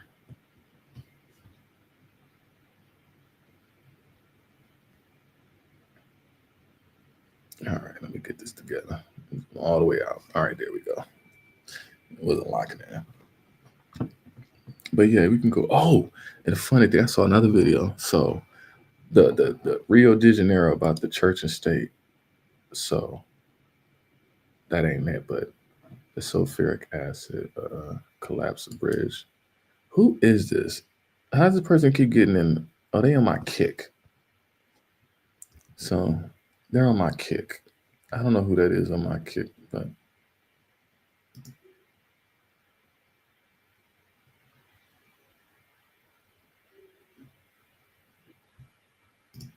I don't know why I keep posting that stupid stuff.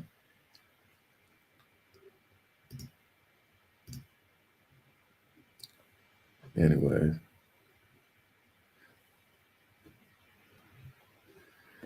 Putting up stupid stuff. But anyways, but in Brazil, they had a thing with the church and state where the statue of Mount Cristo.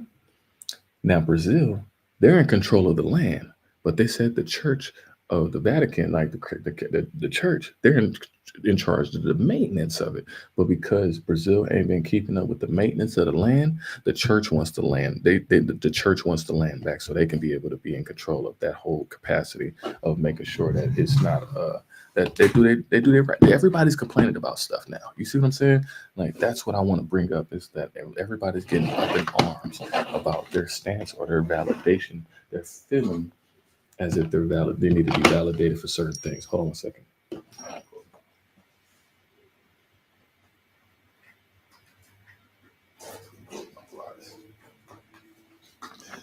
And I got nosy neighbors. They like peeping through my window. But no, y'all, for real though, this stuff is really real. So that's why I had to showcase it to y'all.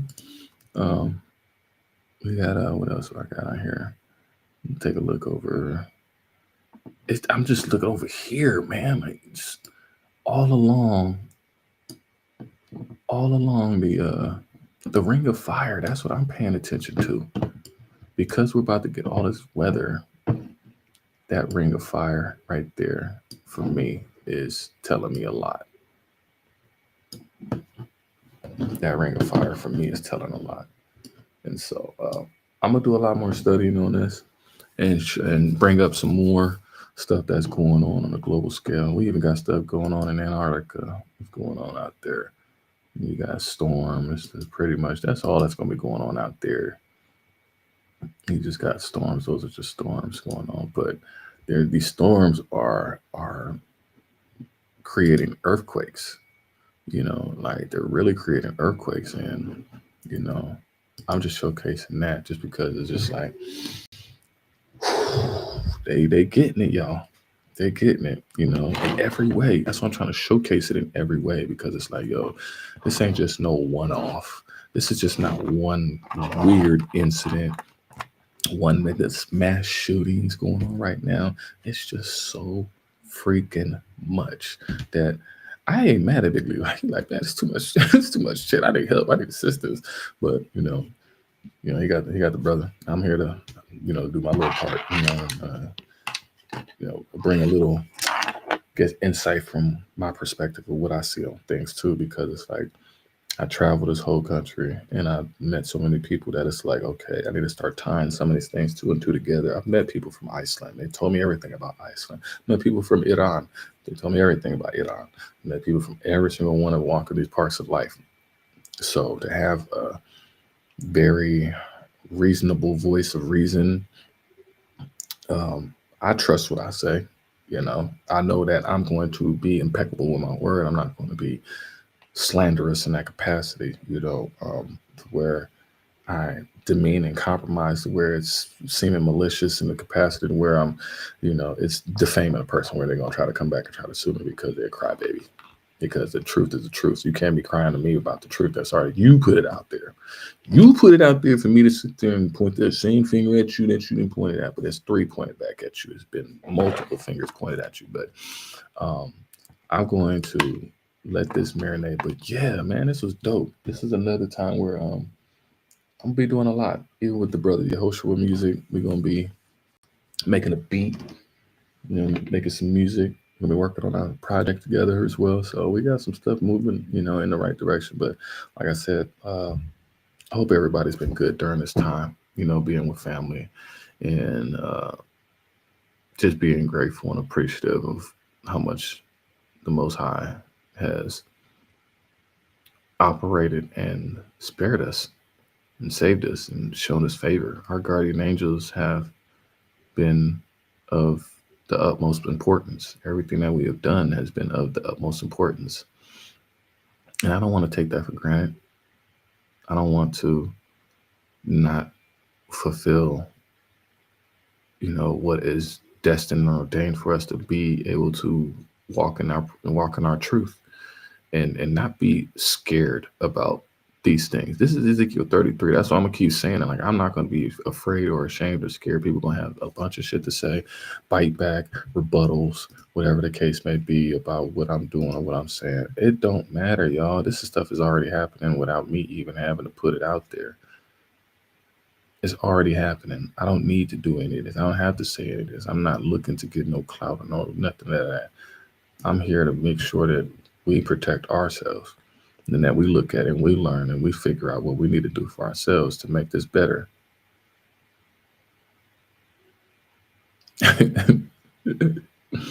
I mean, I understand it. I have to get away from their ass too. I know.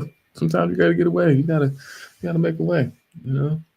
That's literally. Let me make sure I ain't got nothing else on here. I know I have the next couple of things. I'm gonna talk about the Fat Joe thing. There's a couple other articles I have on my other devices.